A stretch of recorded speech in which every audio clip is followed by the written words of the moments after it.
हर बंदे की डेस्टिनी और उसका फेट अल्लाह ताला ने लिखा होता है। एक काम के लिए पैदा होता है और उसे वो काम करना होता है जिसका वो क्रेडिट खुद ले जाता है। ये एक बहुत बड़ा मैसेज है हमारे बच्चों के लिए, जो फेट अल्लाह ने लिखा है ना, आपने वहां पहुंच के ही रहना है। सबसे बड़ा करम अल्लाह का ये है कि जिस मकसद के लिए अल्लाह ने उसको पैदा किया है, अल्लाह उसको उसी पटरी पे डाल दे। किस एज से पहले ट्रांसप्लांट का नहीं सोचना चाहिए और कौन सी एज के बाद ट्रांसप्लांट की तरफ आना चाहिए। जब बहुत ज्यादा एग्रेसिव हेयर लॉस हो रहा हो ना, 18, 16, 17 साल में शुरू हो रहा है अब तो, उस वक्त हेयर ट्रांसप्लांट नहीं कराना चाहिए। ऑयल्स का कितना को रोल है कि नहीं है? मेल पैटर्न बॉल्डनेस में आपको पता है उसका कोई रोल नहीं। फीमेल में हेयर ऑयल्स का बेनिफिट है, उनके लंबे बाल होते हैं। सलमान खान जो the density which he has, उसके इतनी डेंसिटी कैसे? तो उसके हेयर ट्रांसप्लांट के 3 सेशंस तो मैं खुद विटनेस हूं, उसने 3 सेशंस ट्राई। कुछ औरतों के लिए, फीमेल्स के लिए बता दें जो अपने बाल लंबे रखने चाहती हैं, उनको क्या क्या करना चाहिए। फीमेल्स में सिर्फ बालों को लंबे करने के लिए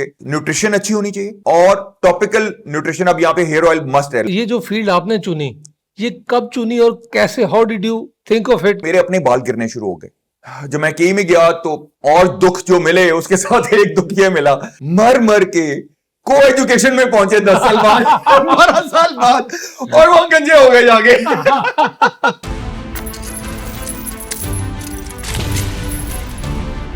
Unbreakable.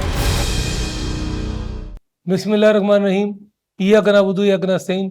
मैं मुनीब रज़ाक हाजिर हूँ आज अनब्रेकेबल के नए एपिसोड के साथ। और आज जो मेरे मेहमान हैं उनके मुतालिक मैं कुछ इस तरह बयान करूँगा कि उन्होंने एस्थेटिक की इंडस्ट्री उस वक्त शुरू की जब एस्थेटिक का नाम भी शायद कुछ लोगों को पता था, कोई माने या ना माने। उन्होंने हेयर इंडस्ट्री पाकिस्तान में तब शुरू की जब कोई इसका पाकिस्तान में कोई नामो निशान भी नहीं था। मैं वेलकम करता हूं डॉक्टर नासिर रशीद को। Sir, thank you very much for joining us अस्सलाम वालेकुम। And it's honour having you with us. Thank you for inviting. मैं एक और बात आपको बताना चाहूँगा कि डॉक्टर नासिर रशीद और मैं, we have a long friendship. ये किंग एडवर्ड मेडिकल कॉलेज से इन्होंने उसी ईयर में पास किया और मैंने अल्लामा इकबाल से पास किया। सो हमारी दोस्ती तब से चल रही है। बिल्कुल sir, thank you once again, आप आए। आज हम आपकी थोड़ी सी, पहले तो आपकी लाइफ स्टोरी सुनना चाहेंगे। आप मेडिसिन में कैसे आए, थोड़ा सा अपने अम्मी अबू का, और फिर उसके बाद हम इसको बिस्मिल्लाहिर्रहमानिर्रहीम। अल्लाहुम्मा सल्ली अला सय्यिदिना मुहम्मदिन रब्बि इश्रह ली सदरी वयस्सिर ली अमरी। मेडिसिन में आया माँ बाप की विश की वजह से। ऑफ कोर्स मैं इंजीनियर बनना चाहता था और माँ बाप की विश थी कि डॉक्टर बने, और कुछ किस्मत में लिखा हुआ था। तो एक जिद पकड़ ली थी मैंने कि एफएससी के मैट्रिक के बाद कि पढ़ना मैंने गवर्नमेंट कॉलेज से है, बनना रावियन है। अच्छा, ठीक है, बनना इंजीनियर है।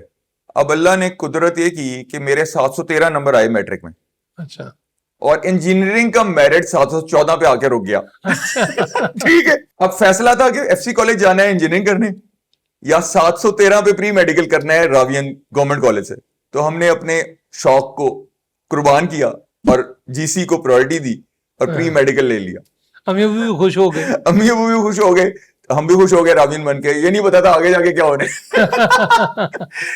तो बस यहां से डॉक्टरी में चले गए। ठीक है, क्योंकि जब आपने प्री मेडिकल कर लिया तो आपने सारी किश्तियां जिला दी। फिर आप ना अकाउंटिंग में जा सकते हैं, ना आप आईटी में जा सकते हैं, फिर आप मेडिकल में ही जाएंगे। बिल्कुल ठीक है। सर, किंग एडवर्ड में आपका दाखिला हुआ। किंग एडवर्ड इज हमेशा एक सिंबल है, किंग्स एंड क्वींस। हाँ। तो वहां पे आपका दाखिला हुआ, आपने वहां के तो कुछ एक्सपीरियंस शेयर करेंगे? 5 साल का कुछ थोड़ा सा बताएंगे। जो पहला साल था वो बड़ा टफ गुजरा, क्योंकि एक आजाद लाइफ से आके डॉक्टरी एमबीबीएस, वो भी फर्स्ट ईयर, और वहां पे फिर जो टेरर था एनाटॉमी का, और मैडम तो कैया का टेरर, और हर डिपार्टमेंट में एक डॉन थे, प्रोफेसर तो दूर की बात है, डॉन थे। तो वो खौफ एक साल गुजरा, बट अल्टीमेटली अच्छे लोग मिले, अच्छे दोस्त बने, अच्छी एक्टिविटीज मिली एक्स्ट्रा करिकुलर, और किंग एडवर्ड की वजह से लाहौर में जो इज्जत बनी उसने काफी दुखों को मिटा दिया। ठीक है। तो फिर दूसरा जो कंपेंसेशन थी वो है कि केई में दाखिल होने की वजह से गड्डी भी मिल गई, माँ बाप ने गड्डी दे दी थी, ते असी फिर थोड़ा बहुत पढ़ाई के नाल नाल दूजी काम भी शुरू कर देते हैं, आवारागर्दी। ठीक है, तो टाइम गुजर गया। अच्छा सर, अब मुझे ये बताएं, जब आपने एमबीबीएस कर लिया, ये जो फील्ड आपने चुनी, ये कब चुनी और कैसे, how did you think of it के ये, और आपने जब चुनी, मेरा ख्याल है तब इसका कोई यहाँ पे सोच भी नहीं सकता था और इसका स्कोप भी कोई नहीं ऐसे। नजर आता था। हाँ, ये बड़ी इंटरेस्टिंग स्टोरी है। तो आपने कैसे चुन लिया कि मैं, और ये स्पेशलिटी तो अभी भी पाकिस्तान में कभी भी नहीं है। बहुत लैग करती है, ऐसे। तो ये तो हम आगे चल के बात करेंगे, बट आपने ये तब फील्ड कैसे चुनी? यार ये हम क्रेडिट लेते हैं और हम बैठ के इंटरव्यूज देते हैं, मैंने ये किया, मैंने वो किया। एक्चुअली मैं पहले सारी स्टोरी आपको सुनानी तो पड़ेगी पॉडकास्ट में, तो उससे पहले हम एक डिस्क्लेमर दे दें कि हर बंदे की डेस्टिनी और उसका फेट अल्लाह ताला ने लिखा होता है, और वो एक काम के लिए पैदा होता है और उसे वो काम करना होता है जिसका वो क्रेडिट खुद ले जाता है, जबकि वो अल्लाह ने उसको बनाया इसलिए होता है। क्या बात है, ठीक है, तो पहले ये डिस्क्लेमर दे दें कि ये एक बहुत बड़ा मैसेज है हमारे बच्चों के लिए। हाँ, कि जो फेट अल्लाह ने लिखा है ना, आपने वहां पहुंच के ही रहना है सर। अच्छा, इसके अंदर जो सबसे बड़ी ब्लेसिंग है ना, जो इंसान के ऊपर अल्लाह का करम हो, तो ये सबसे बड़ा करम अल्लाह का ये है कि जिस मकसद के लिए अल्लाह ने उसको पैदा किया है, अल्लाह उसको उसी पटरी पे डाल दे और जल्दी डाल दे, बेशक, बजाय वो ख्वार होके उसी पटरी आना, उसी पटरी पे। बेशक, ठीक है, तो ये ब्लेसिंग है कि आप टाइम जाया किए बगैर अपनी लिमिटेड लाइफ का आप डे वन से ट्रैक पे ही रहें, और हर टाइम के ऊपर कांटा टाइम से पहले चेंज हो जाए, गलत पटरी पे चढ़ के वापस ना आना पड़े। ठीक है, ठीक है, तो मेरे साथ ये करम रहा। माँ बाप की शायद दुआएं थी, उनकी मेहनत थी जो उन्होंने 10 साल मैट्रिक तक की, बहुत मेहनत की मेरी वालदा ने, क्योंकि वाले साहब तो मेरे केमिकल इंजीनियर थे। वो राबिरोन फैक्ट्री है जो इस वक्त भी यहाँ से 1.5-2 घंटे दूर है, काला शिकागो में। तो वो सुबह 6 बजे जाते थे और शाम को 7 बजे वापस आना, 2 घंटे जाना 2 घंटे आना, फिर वहां ड्यूटी 9 to 5। तो अम्मी ने बहुत मेहनत की और बहुत ज्यादा ही मेहनत की। तो मैं ये समझता हूं कि वालदा की दुआ आज भी साथ है। और जो आपने सवाल किया है कि किस तरह फिजिकली जो दुनियावी असबाब में किस तरह से चीजें हुई, तो मेरे अपने बाल गिरने शुरू हो गए। अच्छा, जब मैं केई में गया तो और दुख जो मिले उसके साथ एक दुख ये मिला, उस एज में इट्स वेरी पेनफुल। हाँ, और इंसान को समझ नहीं आती, मर के को एजुकेशन में पहुंचे 10 साल बाद 12 साल बाद, और वो गंजे हो गए जाके। ठीक है, तो जब टाइम आया तो बालों ने साथ छोड़ दिया। तो गाड़ी तो मिल गई, बाल चले गए। सही। तो वहां जाके ये शिद्दत से एहसास हुआ कि यार गाड़ी से ज्यादा तो जरूरी बाल है। ठीक है, तो वहां से फिर मैंने कहा भागना शुरू किया। यहाँ जितने डर्मेटोलॉजिस्ट थे, गुलाम शबीर साहब लेजेंड, आतिफ काजमी, अली काजमी के वाले साहब, उनके पास चक्कर मारे। प्राइवेट सेक्टर के जो प्लास्टिक सर्जन थे, डॉक्टर तमुल चौधरी, जहूरलाई रोड पे परवेज लाई के घर के साथ the first plastic surgery private clinic, बड़ा मॉडर्न खुला था, याद होगा आपको। उनके पास गए, प्लास्टिक सर्जन नहीं छोड़ा कोई, डर्मेटोलॉजिस्ट नहीं छोड़ा कोई, टोटका, कोई हकीम, कोई क्वैक नहीं छोड़ा, हर एक के पास गए। मैं गया, लेकिन किस्मत में गंजा होना था तो हुए।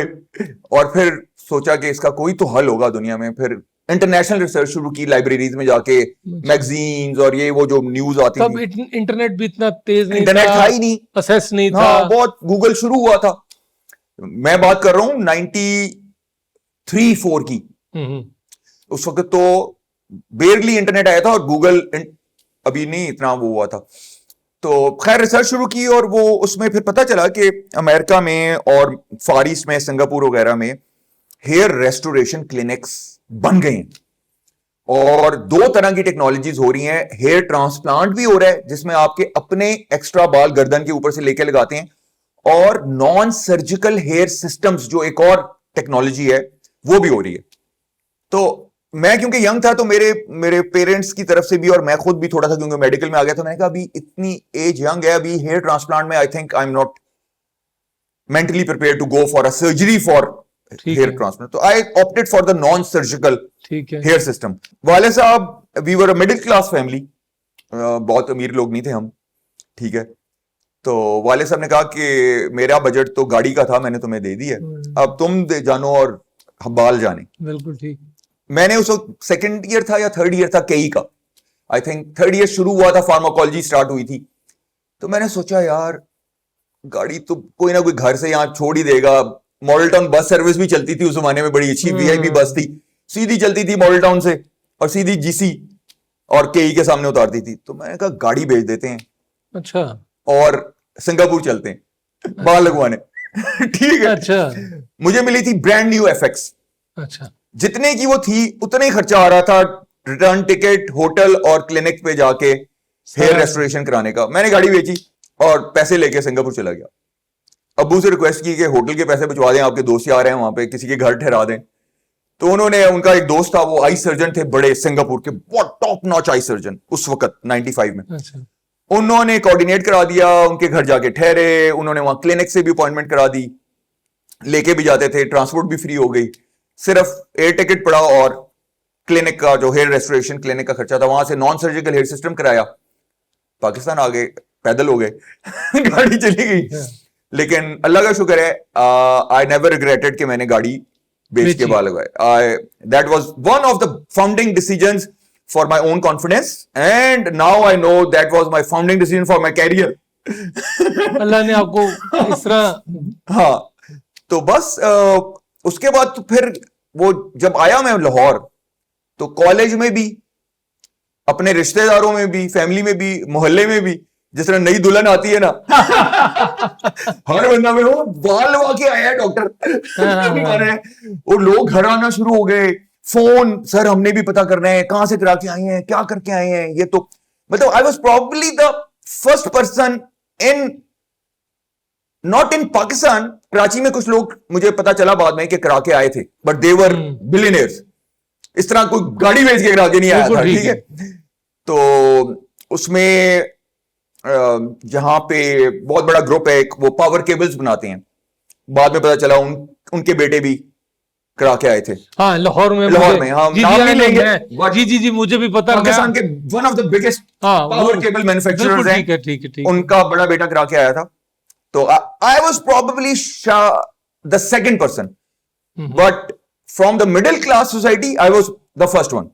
तो मिडिल क्लास सोसाइटी में बाल लगवाना, गाड़ी बेच के, एक बहुत बड़ी चीज है। ठीक है। तो इतना पब्लिक रिस्पांस हुआ कि अल्टीमेटली आई थॉट कि मैनू डॉक्टरी पसंद भी नहीं हैगी। ठीक है, तो मैं बनते जावांगा डॉक्टर। वाले साहब भी खुश हैं, वालदा भी। तो यही काम क्यों ना शुरू किया जाए कि यहाँ पे हेयर क्लिनिक बना लिया जाए। वाओ। ठीक है। और आप मेडिकल कॉलेज में अब थर्ड ईयर में थे? फोर्थ ईयर हो गया था। फोर्थ ईयर में आई डिसाइडेड भाईजान एमबीबीएस करना है, लेकिन काम ये करना है। बिल्कुल ठीक। ठीक है। और मैंने फाइनल ईयर में इतना लोगों का आना जाना हो गया कि घर पे तंग होने शुरू हो गए। मसूद हॉस्पिटल को पता है, अपने जाने वाले हैं, डॉक्टर एहसन दोस्त हैं, उनके भाई बड़े जो वो है हसन। तो मैंने उनसे बात की, मैंने कहा यार मेरे पास बंदे आते हैं मिलने बहुत, और मैं पैसे वैसे लेता नहीं हूं, मैं तो उनको गाइड कर देता हूं कि ये क्लिनिक है, ये ऑप्शंस हैं, ट्रांसप्लांट कराना है अमेरिका चले जाओ, नॉन सर्जिकल कराना है सिंगापुर चले जाओ, मुझे यहाँ एक कमरा दे दे, तो मैं 2-3 घंटे कॉलेज से आके ना मैं यहाँ बैठ जाया करूंगा, जिसको बुलाना है मैं यहाँ बुला लूंगा, घर पे मैं तंग होता हूँ ना, कोई जगह है, ड्राइंग रूम भी ऑक्यूपाई। उन्होंने खैर मेहरबानी की, उन्होंने कहा थोड़ा बहुत पे कर दी, क्योंकि वाले साहब उनके बड़े सख्त थे। उन्होंने कहा थोड़ा बहुत पे कर दी, जो एक तुझे बेसमेंट में ना ओपीडी में एक कंसल्टेशन रूम दे, तो वो उन्होंने मुझे मेहरबानी की। वहां से हेयर क्लब शुरू हो गया। वो दिन यानी कि 94 और फाइनल ईयर में मैं था, और आज का दिन आपको पता है, हेयर क्लब ने कंसल्टेशन में 1 रुपया कभी चार्ज नहीं किया। और हमारी कंसल्टेशन कम से कम 1 घंटे की होती है। हमने उसे हेयर लॉस ट्रीटमेंट भी बतानी होते हैं, हमने उसका डायग्नोसिस भी करना होता है, हमने उसको बेसिक ब्लड टेस्ट बताने होते हैं, हमने उसको हेयर ट्रांसप्लांट के बारे में भी बताना होता है, फिर हमने कंपैरिजन बताना होता है नॉन सर्जिकल का।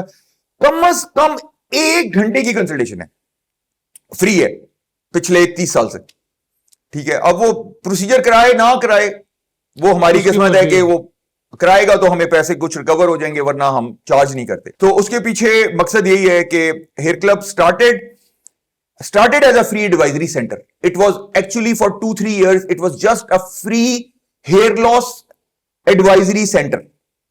और मैं उसको अकेला रन करता था, और हम सिर्फ मशवरा देते थे। We collected latest information from all over the world and we used to give it free to hair loss patients in Pakistan.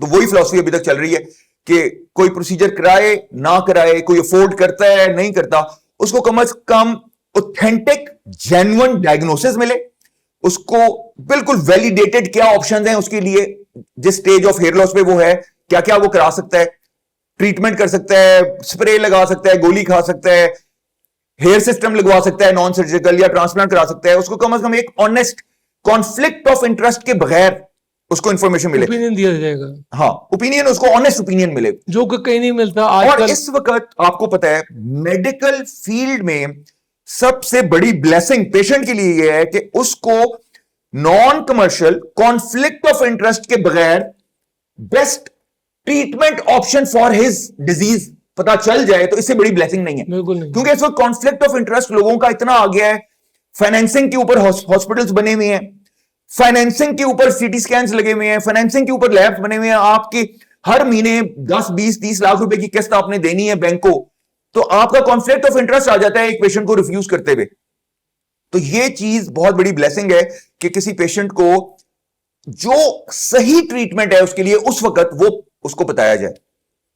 ठीक है, तो वही हम फ्री कंसल्टेशन इसीलिए चल रही है, और हम एक मैं नॉर्मली बूस्ट नहीं करता होता अपनी कोई अचीवमेंट या अपनी कोई हम चीज, लेकिन ये एक ऐसी चीज है जो मैं बताना चाहूंगा आपके तवज्जुह से कि हेयर क्लब वाहिद फैसिलिटी है अभी तक पिछले 25 साल में जहां पे अंडर वन रूफ चारों options dealing for hair loss, medical, non medical, cosmetic, hair fibre वगैरह, और आप कर लें non surgical hair system and hair transplant, हम सारी चीजों में स्पेशलाइज करते हैं, सारी टेक्नोलॉजीज की बेस्ट टेक्नोलॉजीज हमारे पास हैं, तो हमारा कहीं भी नेचुरली भी कॉन्फ्लिक्ट ऑफ इंटरेस्ट क्रिएट नहीं होता। अगर किसी ने हमसे कोई चीज करानी है, हम उसको वो ही बताएंगे जो उसके लिए बेस्ट होगी, कि भाई यार तुम अभी मेडिकल ट्रीटमेंट ही करो, अभी ना तुम सिस्टम करो ना तुम ट्रांसप्लांट करो। बिल्कुल ठीक। या अगर उसको हेयर सिस्टम लगना है तो हम कम से कम उसको कहेंगे यार हमारा मशवरा यह है कि तुम ट्रांसप्लांट में ना जाओ, तुम नॉन सर्जिकल हेयर सिस्टम कराओ। अब अगर वो किसी सोशल प्रेशर की वजह से नॉन सर्जिकल हेयर सिस्टम में नहीं जाता तो वो उसका अपना डिसीजन है। बिल्कुल ठीक है। ठीक है, तो ये वी आर प्राउड कि हम कॉन्फ्लिक्ट ऑफ इंटरेस्ट के बगैर मशवरा देते हैं और फ्री देते हैं, और अंडर वन स्टॉप उसको सारी फैसिलिटीज मिलती हैं। तो थोड़ा सा ऑफ ट्रैक हो गए, हम हिस्ट्री में जा रहे थे, तो बस इसी तरह हेयर क्लब स्टार्ट हुआ, उसके बाद फिर बाहर से राब्ते किए। एक बीच में इंटरेस्टिंग एलिमेंट है जो इस चीज का बना, वो ये था कि मैं जब जाना चाहता था तो मैं अमेरिका जाना चाहता था कराने, और मेरे फादर के कुलीग थे रावी रोहन में, वो कजन थे परवेज इलाई के, तो मैंने उनसे रिक्वेस्ट की यार मुझे वीजा लगवा दें, तो मैंने ये जाके बाल लगवाने हैं अमेरिका। तो ये एक फाउंडेशन इंफॉर्मेशन आपके प्रोग्राम में होनी चाहिए। तो वो ये हुआ कि मैं जब जाने चाहता था तो मेरा वीजा उन्होंने सिफारिश भी की, और मैं जिस दिन मैं अपीयर हुआ उससे एक दिन पहले जो कौंसल जनरल जिसको उन्होंने सिफारिश की उसको कैंसर हो गया, वो चली गई अमेरिका। अच्छा। तो मुझे नहीं पता चला, मैं गया, वो सिफारिश हुई भी थी मैं समझा, लेकिन वो थी नहीं, और मेरा वीजा हो गया रिजेक्ट यूएस का। ठीक है, जब वो रिजेक्ट हुआ तो मैं बहुत डिसहार्ट हुआ। वो बेसिकली वजह बनी सिंगापुर सिलेक्ट करने की, और फिर सिंगापुर इस वजह से गया, otherwise I was going there. Sir यहाँ पे छोटी सी एक कहानी मैं भी सुनाना चाहूंगा बालों के मुतालिक की। वो ये है कि 92 93 के अंदर मेरे भी बाल बहुत थिन हो गए, और उसी तकलीफ में से जो जवान लोग गुजरते हैं, आई ऑल्सो वेंट थ्रू। और वही आपकी कहानी कि हमको बहुत बड़ी फैमिली नहीं थे, जिससे मीडियोकर, शुक्र अल्लाह का सब कुछ था। मेरी वालदा को मैंने रिक्वेस्ट की, और उन्होंने मेरी वो एग्नी जो एक जवान बच्चा जिसमें से गुजरता है वो आपने भी देखी, और जो सुन रहे हैं वो भी, एक कॉन्फिडेंस शैटर हो जाता है। आप बच्चे होते हैं, आपको नहीं पता लगता, एक सर्टेन एज के बाद तो यू को ओवरकम इट, बट जब आप बच्चे होते हैं तो मेरी वालदा ने पैसे जमा करके मुझे दिए। मेरा फॉर्चुनेटली वीजा भी लग गया अमेरिका का, and I went to America for this doctor Bosley, Bosley Medical, one of the most pioneer, biggest and most expensive and prestigious. Still, अभी भी Bosley Medical is number 1 in the world. तो वहां पे मैं, क्योंकि मेरे मामू भी वहाँ डॉक्टर हैं अमेरिका में, न्यू जर्सी में, और साथ आई हैव कजन्स देयर, तो वहां गए, मेरे कजन मुझे वहां लेके गए, फिर सिर्फ भोसले नहीं, मैं और 2-3 हाँ जगह पे फेरा।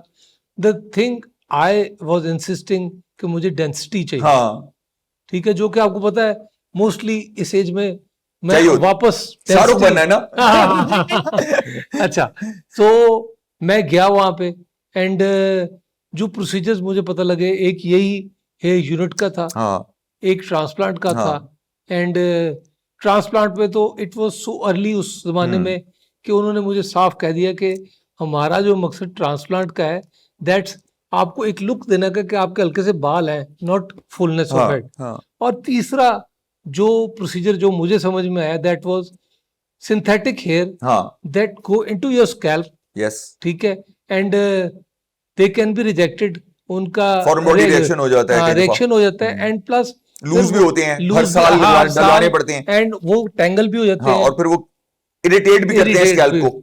तो मैं वहां सारा फिर के ये करके I decided not to do anything, कुछ कराए बगैर वापस आ गए। हाँ, बिकॉज जो यूनिट था उसकी भी हाँ, जो मेंटेनेंस मेंटेनेंस थी थी और यहाँ अवेलेबल नहीं थी। वो अवेलेबल नहीं थी। So I came back, when I came back, तो आपका हेयर क्लब, आपने पहला अपना क्लिनिक शुरू किया हाँ, था, and I met you, I went बिल्कुल देयर, याद है मुझे। और मैंने वहां जाके वो सिस्टम देखा जो मैं अमेरिका में देख के आया था, केबन्स बने हुए हैं, हाँ प्राइवेसी है, ठीक है, एंड आप एक, मैंने हमेशा आपको बड़ा फॉलो किया है, you have an artist in you. Thank you. आपका जो भी क्लिनिक जहां भी आपने शिफ्ट किया, गुलबर्ग में किया, गुलबर्ग में मेनली आप रहे, हाँ, ज्यादा तो एम मालम रोड पे बिल्कुल, रहे, पहले जेल रोड पे रहे, फिर मेन बुलेवार्ड पे आए, अब जोडले रोड पे, अब एफसी कॉलेज के बिल्कुल हाँ, सामने। सामने।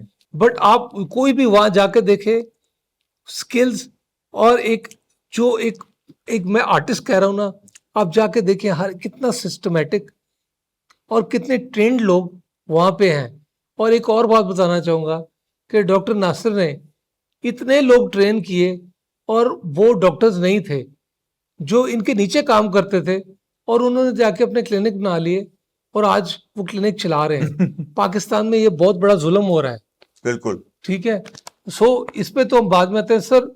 अब मुझे ये बताएं, बाल्डनेस के रीजंस, एक तो जेनेटिक हो गया, ठीक है, हाँ, ये बहुत इंपॉर्टेंट है। लोग समझते हैं, वो गिव अप कर देते हैं कि मेरे तो खानदान में है, बस छੱड दो।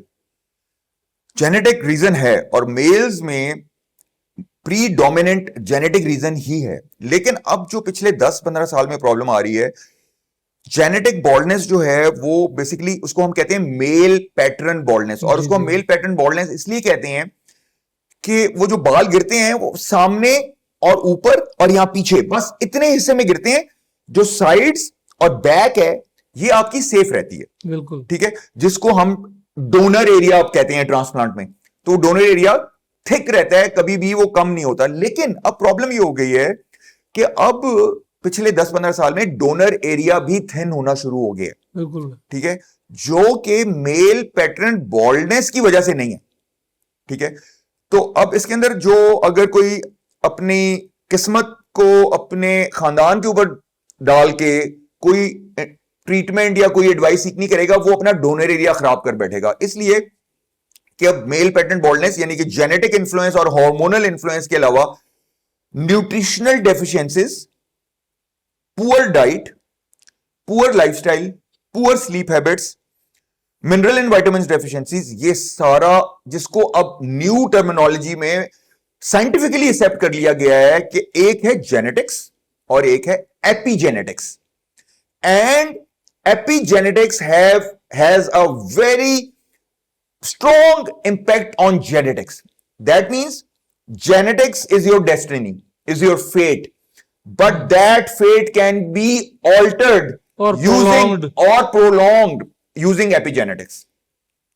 तो इसलिए जिसके बाल गिर रहे हो, अगर उसके खानदान में बाल गिरे हुए हैं, उसको यह सोचना चाहिए कि ऊपर से और ये वाले बाल गिरना तो किस्मत में है और फैमिली हिस्ट्री की वजह से है, लेकिन मेरे ये बाल भी अब थिन हो सकते हैं और ये यंग एज में बहुत ज्यादा हो रहा है। तो फौरन बेसिक ब्लड टेस्टिंग करवानी चाहिए अगर आपके बाल गिर रहे हैं, और चाहे फैमिली में हिस्ट्री भी है। बेसिक ब्लड टेस्टिंग ये है कि ये मैं हर इंटरव्यू में जहां जहां भी मैं देता हूं, मैं लोगों को ये बता देता हूं कि लोगों को किसी डर्मेटोलॉजिस्ट पे, किसी प्लास्टिक सर्जन पे, किसी हेयर क्लिनिक पे नहीं जाना पड़े और वहां 5,000 डॉक्टर की फीस दे के सिर्फ टेस्ट लिखवा के लाए।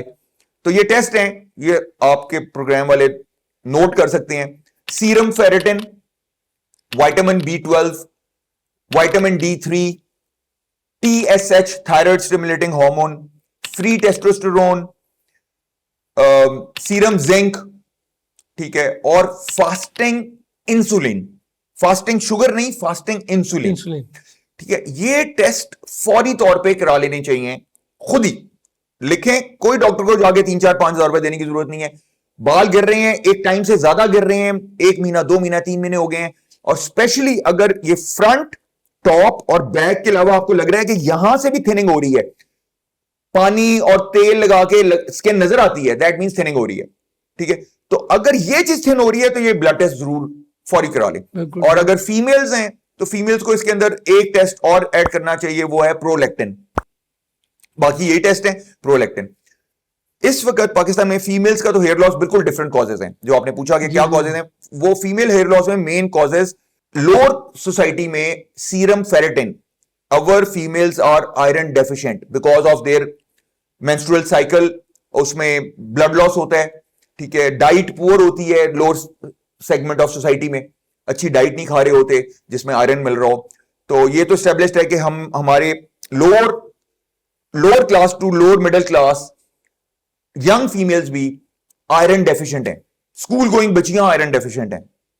बिल्कुल, मैं मेडिकल प्रैक्टिस करता हूं। हाँ, आपको तो पता होगा। आई नो, वी नो फर हर को लगने की जरूरत है। हाँ, बिल्कुल, हर लड़की को लगने की जरूरत है, बिल्कुल 90%। तो अब यहाँ पे जो सबसे बड़ा हम सर्विस दे सकते हैं, अल्लाह ने हमें ब्लेस किया, आपको ब्लेस किया, हम अच्छी जगहों पे बैठे हैं, हमारा कैरियर है, हम प्राइस इंक्रीजेस को एब्जॉर्ब करके लाइफस्टाइल मेंटेन कर सकते हैं, which is a big blessing. वरना तो इस वक्त डे टू डे अफेयर्स लोगों के लिए पूरे करने मुश्किल हुए हैं। तो आई थिंक हमारे ऊपर सोशल रिस्पॉन्सिबिलिटी है कि हम लोगों की हार्ड एंड मनी, स्पेशली वो लोग जो अफोर्ड नहीं कर सकते मेडिकल सर्विसेज उस लेवल की, हम उनको ऑनलाइन जितना भी फ्री ऑफ कॉस्ट दे सकते हैं हम पे बैक करें सोसाइटी को। तो मैं उस पॉइंट ऑफ व्यू से, जिस तरह मैंने टेस्ट बताया, ये टेस्ट डॉक्टर 5,000 रुपए ले लेगा लिखने के, तो ये टेस्ट करवाएं। इसी तरह फीमेल्स ये टेस्ट करवाएं। और ये मैं साथ बता दूं फीमेल्स को कि अगर आपका फेरेटिन कम आ गया और आपका हेयर लॉस 6 महीने साल से ज्यादा चल रहा है और फेरेटिन आपका 50 से भी कम है, तो 90% चांसेस ये हैं कि सिर्फ विनोफर की 1 या 2 ड्रिप्स के बाद 6 महीने बाद आपके बाल दोबारा घने हो जाएंगे, अगर गिरते हुए 1-2 साल से ज्यादा नहीं हुए, अगर वो क्रॉनिक फेज में एंटर नहीं हो गया हेयर लॉस, अगर वो अभी भी एक्यूट फेज में है। 100% रिकवरी बालों की हो जाएगी अगर आपकी एज भी बहुत ज्यादा नहीं है, 25-30 साल के अंदर अंदर हैं आप, 1-2 साल से ज्यादा की हेयर लॉस हिस्ट्री नहीं है, कुछ भी करने की जरूरत नहीं है, सिर्फ विनोफर की ड्रिप लगाएं। वो भी ड्रिप्स में भी आपको पता है महंगी ड्रिप्स है, फेरी इंजेक्ट लगवाने की जरूरत नहीं है, 10,000 रुपए की फेरी इंजेक्ट है, विनोफर सस्ती है, तो काम उसने वही करना है। जो अफोर्ड नहीं करता वो विनोफर की ड्रिप लगवाए और उसके बाद सेंगोबियन या आइब्रिक फॉलिक की गोली रेगुलर खाए ताकि दोबारा। हाँ, एक चीज जरूर करे कि अपना फेरेटिन अगर कम आ गया है तो साल में 2-3 दफा चेक करे कि वो मेंटेन रह रहा है कि नहीं। और धूप का एक्सपोजर बहुत जरूरी है। धूप का एक्सपोजर बहुत जरूरी है। विटामिन डी नेचुरल, तो जितना टाइम भी आपके पास फारिग हो या कोई काम भी करना है वो छत पे जाके करें या बाहर ग्राउंड में जहां धूप पड़ रही हो वहां बैठ के करें। कोई एक्स्ट्रा टाइम निकालने की जरूरत नहीं है। लैपटॉप पे काम करना है, फोन ब्राउजिंग कर रहे हैं, यूजलेस स्क्रॉलिंग कर रहे हैं, वो भी धूप में करें। बिल्कुल ठीक है, ठीक है, बहुत बचत हो जाएगी, बहुत बचत हो जाएगी। और सेकंड चीज हमारी आ जाती है फेरेटिन के बाद फीमेल्स में, वो है विटामिन डी की डेफिशिएंसी, विटामिन B12 की डेफिशिएंसी। विटामिन डी का टेस्ट तो किसी को कराने की जरूरत ही नहीं है, वो तो डेफिशिएंट है, वो सबसे महंगा टेस्ट है, महंगा टेस्ट है, 2,500-3,000 रुपए लैब एवरेज ले लेती है, तो वो टेस्ट कराने की जरूरत नहीं है। आप विटामिन डी तो पूरे पाकिस्तान को खानी चाहिए, ठीक है। 1 टेबलेट रोज कैप्सूल विटामिन के के साथ, बल्कि आजकल तो नया जो ट्रेंड है वो जिस तरह डिफरेंट विटामिन आ रही हैं, आप जो भी लेना चाहें, लेकिन विटामिन के साथ वाली लें, K2O उसमें, और वो रोज कम से कम 5,000 से 10,000 यूनिट्स की एक गोली, एक कैप्सूल रोज खाना चाहिए। टेस्ट करवाने की जरूरत ही नहीं है, आपका कम है, मेरा कम है, आपका भी कम होगा। बिल्कुल है। दूसरी चीज, एक बहुत बड़ा प्रॉब्लम है लैब रेफरेंस वैल्यूज का। लोग टेस्ट कराते हैं और खुद ही कहते हैं मेरा तो नॉर्मल में आ गया। अब वो जो लैब रेफरेंस वैल्यूज हैं वो स्टैटिस्टिक्स हैं। उस लैब में जितने टेस्ट परफॉर्म हुए उन्होंने देखना है हमारे पास सबसे कम वैल्यू ये आई, सबसे ज्यादा वैल्यू ये आई, ये हमारे पास स्टैटिस्टिक्स हैं। That is not the healthy range, वो नहीं है। ऑप्टिमल हेल्दी रेंज वो नहीं है। ऑप्टिमल हेल्दी रेंज वो जो लैब की रेफरेंस रेंज है उससे बहुत छोटी विंडो है, ठीक है। तो विटामिन डी आप उठाएं तो लैब रेफरेंस रेंज, बहुत सारी लैब रेफरेंस रेंजेस वो कहती हैं 25 से 90, लेकिन स्किन और हेयर हेल्थ के लिए, और स्पेशली अगर आपके बाल गिरने शुरू हो गए हैं, तो vitamin D should be maintained minimum between 60 to 80। 60 से नीचे ना जाए, 80 से ऊपर ना जाए। बिल्कुल ठीक है। तो ये आपको रिपोर्ट जो टेस्ट कराने हैं वो भी फ्री में बता दिए हमने आपकी ऑडियंस को, बिल्कुल ठीक है। और उनको कैसे रीड करना है वो भी डॉक्टर के पास रिपोर्टें लेके जाने की जरूरत नहीं है। खुद बैठे ये रिकॉर्डिंग को प्ले करें, पहले टेस्ट नोट कर लें, वो टेस्ट करवाएं, अगर बाल गिर रहे हैं, ज्यादा गिर रहे हैं, 1-2-3 महीने हो गए हैं, टेस्ट करवाएं और रिपोर्टें लाके दोबारा इस वीडियो का ये वाला सेक्शन प्ले करें, विटामिन डी 60 से 80 के बीच में है कि नहीं। आप खुद डॉक्टर बन गए। फेरेटिन 90 से ऊपर होना चाहिए, ठीक है। 90 से कम है तो ओरल, और अगर 50 से कम है फिर तो आईवी आयरन, ठीक है। ठीक है। इसी तरह विटामिन B12 भी कम है, मेल्स की भी फीमेल्स की भी। तो विटामिन बी कॉम्प्लेक्स हर बंदे को खाना चाहिए, बिल्कुल ठीक। उसका भी टेस्ट कराने की जरूरत नहीं है, क्योंकि ये तो एक डाइटरी चीज है, विटामिन डी और vitamin B12। Vitamin B complex का सबसे सस्ता फॉर्मूला थेराग्राम एम, सर्बेक्सी, ठीक है। ये लो पोटेंसी है, तो अगर आप सर्बेक्सी ले रहे हैं या थेराग्राम एम ले रहे हैं, तो एक तो पहली चीज है खाने के साथ लें, और एक टेबलेट के बजाय, अगर आपकी उम्र 18 साल से ऊपर है तो एक गोली के बजाय 2 लें, सुबह नाश्ते में भी ले लें, रात को खाने में भी ले लें, तो आपकी डोज पूरी हो जाएगी, बिल्कुल ठीक है। ठीक है। तीसरी चीज आ जाती है TSH, यहां पे आपको डॉक्टर की जरूरत पड़ेगी। अगर आपका TSH 5 से ऊपर है तो ये भी नॉर्मल रेंज कह रही होती है lab. Ideally TSH should be from 1 to 2.5, ठीक है। अगर कंसिस्टेंटली 3-4 रह रहा है, बार बार 4 आ रहा है, कभी आ गया, कभी 2 आ गया, 1.5 आ गया, 4, फिर ठीक है। लेकिन अगर कंसिस्टेंटली आपने 2-3 दफा कराया है और वो 4 पे ही आ रहा है, 5 पे, दैट मीन सब क्लिनिकल हाइपोथायरॉयडिज्म डेवलप हो रहा है। बिल्कुल ठीक। और बहुत ज्यादा कॉमन है फीमेल्स में सब क्लिनिकल हाइपोथायरॉयडिज्म। सब क्लिनिकल हाइपोथायरॉयडिज्म क्या है आपके ऑडियंस के लिए? जिसका कोई सिम्टम नहीं होता। थायराइड के टिपिकल सिम्टम्स जो हैं वो पहचाने जाते हैं हाइपोथायराइड के। वेट गेन शुरू हो जाता है, वेट लॉस करना मुश्किल हो जाता है, फैट एक्यूमुलेशन शुरू हो जाती है, आप फटीग, स्लगिश हो जाते हैं, आप जो है एक्टिवनेस कम हो जाती है। हाँ, तो ये सिम्टम्स, लेकिन सब क्लिनिकल हाइपोथायराइड में ये नहीं आएगा, वो सिर्फ TSH से पकड़ा जाएगा या फ्री T4 से पकड़ा जाएगा। ये फिर आपको एक अच्छे मेडिकल स्पेशलिस्ट या हार्मोन स्पेशलिस्ट या एंडोक्राइनोलॉजिस्ट, ठीक है, इस मामले में आपको मेडिकल हेल्प की जरूरत है, ठीक है। ठीक है। फिर इसके बाद TSH हो गया, B12 हो गया, D3 हो गया, सिर्फ फेरेटिन हो गया, देन कम्स प्रोलैक्टिन फीमेल्स में। और प्रोलैक्टिन का ज्यादा होना, जिसको हम प्रोलैक्टिनीमिया कहते हैं, वो one of the major causes of hair loss in female, ठीक है। ठीक है। नॉर्मली 20-25 के अंदर प्रोलैक्टिन रहना चाहिए। अगर आपका प्रोलैक्टिन 50, 60, 70, 100 और बार बार इतना ही आ रहा है, दैट मींस कि आपका प्रोलैक्टिन ज्यादा रह रहा है, there is some hormonal imbalance. और प्रोलैक्टिन के लिए जो भी आप उसका इलाज है वो या तो गायनेकोलॉजिस्ट करेगी या फिजिशियन करेगा या फिर वो एंडोक्राइनोलॉजिस्ट करेगा, तो उसका इलाज चाहिए, और वो आम जीपी नहीं कर सकता, बिल्कुल ठीक, अनलेस कि उसने कोई वर्कशॉप अच्छी की हो, ठीक है। तो इसका इलाज, TSH का इलाज और प्रोलैक्टिन का इलाज गायनेकोलॉजिस्ट कर लेती है वैसे तो, प्रोलैक्टिन का वो कराना जरूरी है। और जब तक वो नहीं होगा तो इवन विटामिन वगैरह भी हेल्प नहीं करेंगी। तो ये तो हो गया फीमेल हेयर लॉस का डायग्नोसिस, उसके ब्लड टेस्ट और उसका इलाज, ठीक है। तो ये हो सकता है। फीमेल्स को हमें बड़ा अफसोस होता है कि 4-4, 5-5 साल गुजर गए और उन्होंने नहीं सीख किया, सिर्फ 5,000 कंसल्टेशन देने की वजह से, और वो बाल रिकवर हो सकते थे सिर्फ 1-1.5-2 हजार रुपए की कॉस्ट के ऊपर, सारे बाल विनोफर से रिकवर हो सकते थे। लेकिन जब वो क्रॉनिक हो जाता है, एट्रोफी हो जाती है, फिर वो रिकवर करना बहुत मुश्किल हो जाता है। तो फीमेल हेयर लॉस एक ऐसी चीज है कि उसका जल्दी डायग्नोसिस होना चाहिए, जल्दी उसका जो भी कॉज है वो ट्रीट होना चाहिए, क्योंकि वो ट्रीटेबल। अब हम आते हैं मेल पैटर्न बाल्डनेस पे।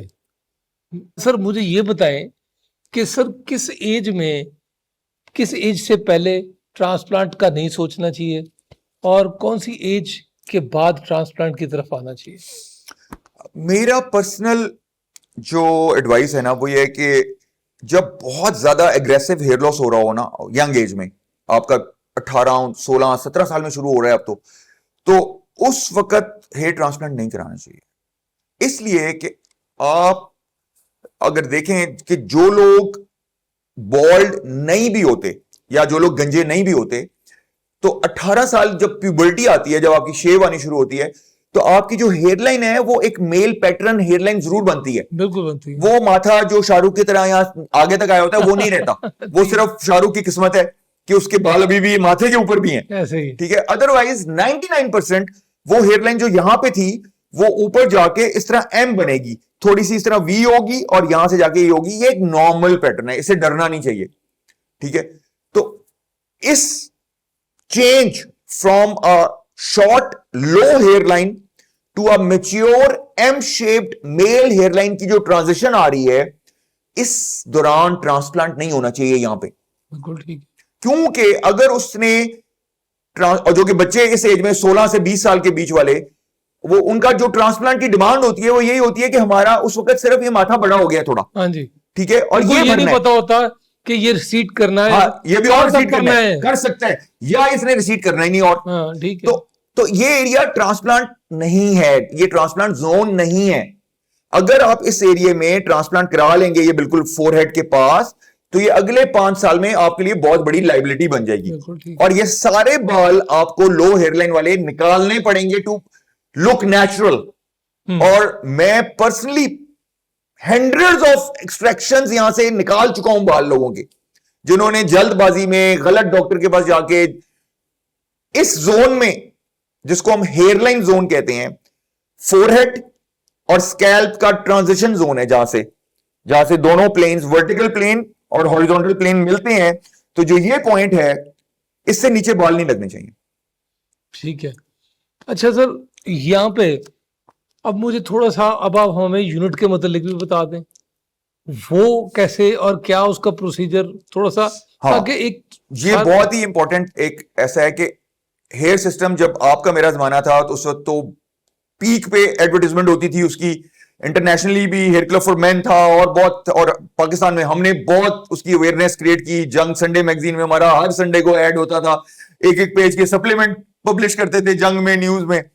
तो अब ये आया है गैप कि हम भी ट्रांसप्लांट, ज्यादा डिमांड आ गई, लेकिन अब दोबारा हेयर सिस्टम बहुत ज्यादा एडवांस्ड हो गए हैं। तो अब जो नई जनरेशन आई है पिछले 20 साल में, जो जवान हुई है, जो 20 साल पहले 2 साल की थी और अब वो 22 साल की है, उनको हेयर सिस्टम्स के बारे में सही इंफॉर्मेशन नहीं है। वो समझते हैं कि सिर्फ मोनोक्सिडिल की गोली है या स्प्रे है और हेयर ट्रांसप्लांट है, और there is no other option. जबकि हेयर सिस्टम, आपको पता है, एक बहुत जबरदस्त ऑप्शन है, स्पेशली यंग एज के लिए। बिल्कुल ऐसे ही, ठीक है, और वो आपको एक बहुत अच्छा विंडो प्रोवाइड कर सकती है from the time your young age, 18 की हेयर लॉस जब आप शुरू हुआ, till the time you become suitable for hair transplant. वो जो फेज है वो आपको एग्नी में गुजारने की जरूरत नहीं है, उसमें आप हेयर सिस्टम कराएं। जो तकलीफ यंग लोगों हाँ, में जिससे गुजरे, आप भी गुजरे, हाँ, मैं उनको मैं भी गुजरने की गुजरा। जरूरत नहीं है। और वो टाइम बेस्ट टाइम है from the age of 16 to 18 till 27। ये जो 10 साल हैं, 16-17 साल से लेके 26-27 साल के बीच में, इसमें अगर आपकी फैमिली में हेयर लॉस हिस्ट्री है, आपके फादर, आपके ताया, चचा, मामू, कहीं भी हेयर लॉस हिस्ट्री है, तो अगर आपका 16, 17, 18, 19 साल में हेयर लॉस शुरू हो गया और काफी ज्यादा हो रहे हैं, तो वो विंडो बेस्ट है नॉन सर्जिकल हेयर सिस्टम के लिए। आपका मोरल बूस्ट हो जाए, आप सोसाइटी के तानों से बच जाए, गंजे, ठीक है, वो ना हो, और आपकी कॉन्फिडेंस, आपकी लाइफ बैक टू नॉर्मल हो जाए, और आप परमानेंट ट्रांसप्लांट के साइड इफेक्ट्स अभी इस एज में जो हो सकते हैं वो ना हो। अच्छा सर, यहाँ पे छोटा सा मैं एक आपको वाकया सुनाता हूँ। हमारे नेबर इंडियन एक्टर है अनुपम खेर, वो एक बड़ी मजेदार बात करते होते हैं कि मैं यहाँ पे पंजाबी में आ रहा हूँ, 100 टिंडा भी कराइया, 100 तेल भी लाए, तो बाल फिर भी नहीं आए। सो यहाँ पे ये ऑयल्स का कितना को रोल है कि नहीं है? बिकॉज आजकल मैं इसलिए कह रहा हूँ, हमारी ऑडियंस बहुत ज्यादा ऑयल्स की, कि जी बिल्कुल जिसका कोई बाल ना हो उसके बाल आ जाएंगे, इस तरह के।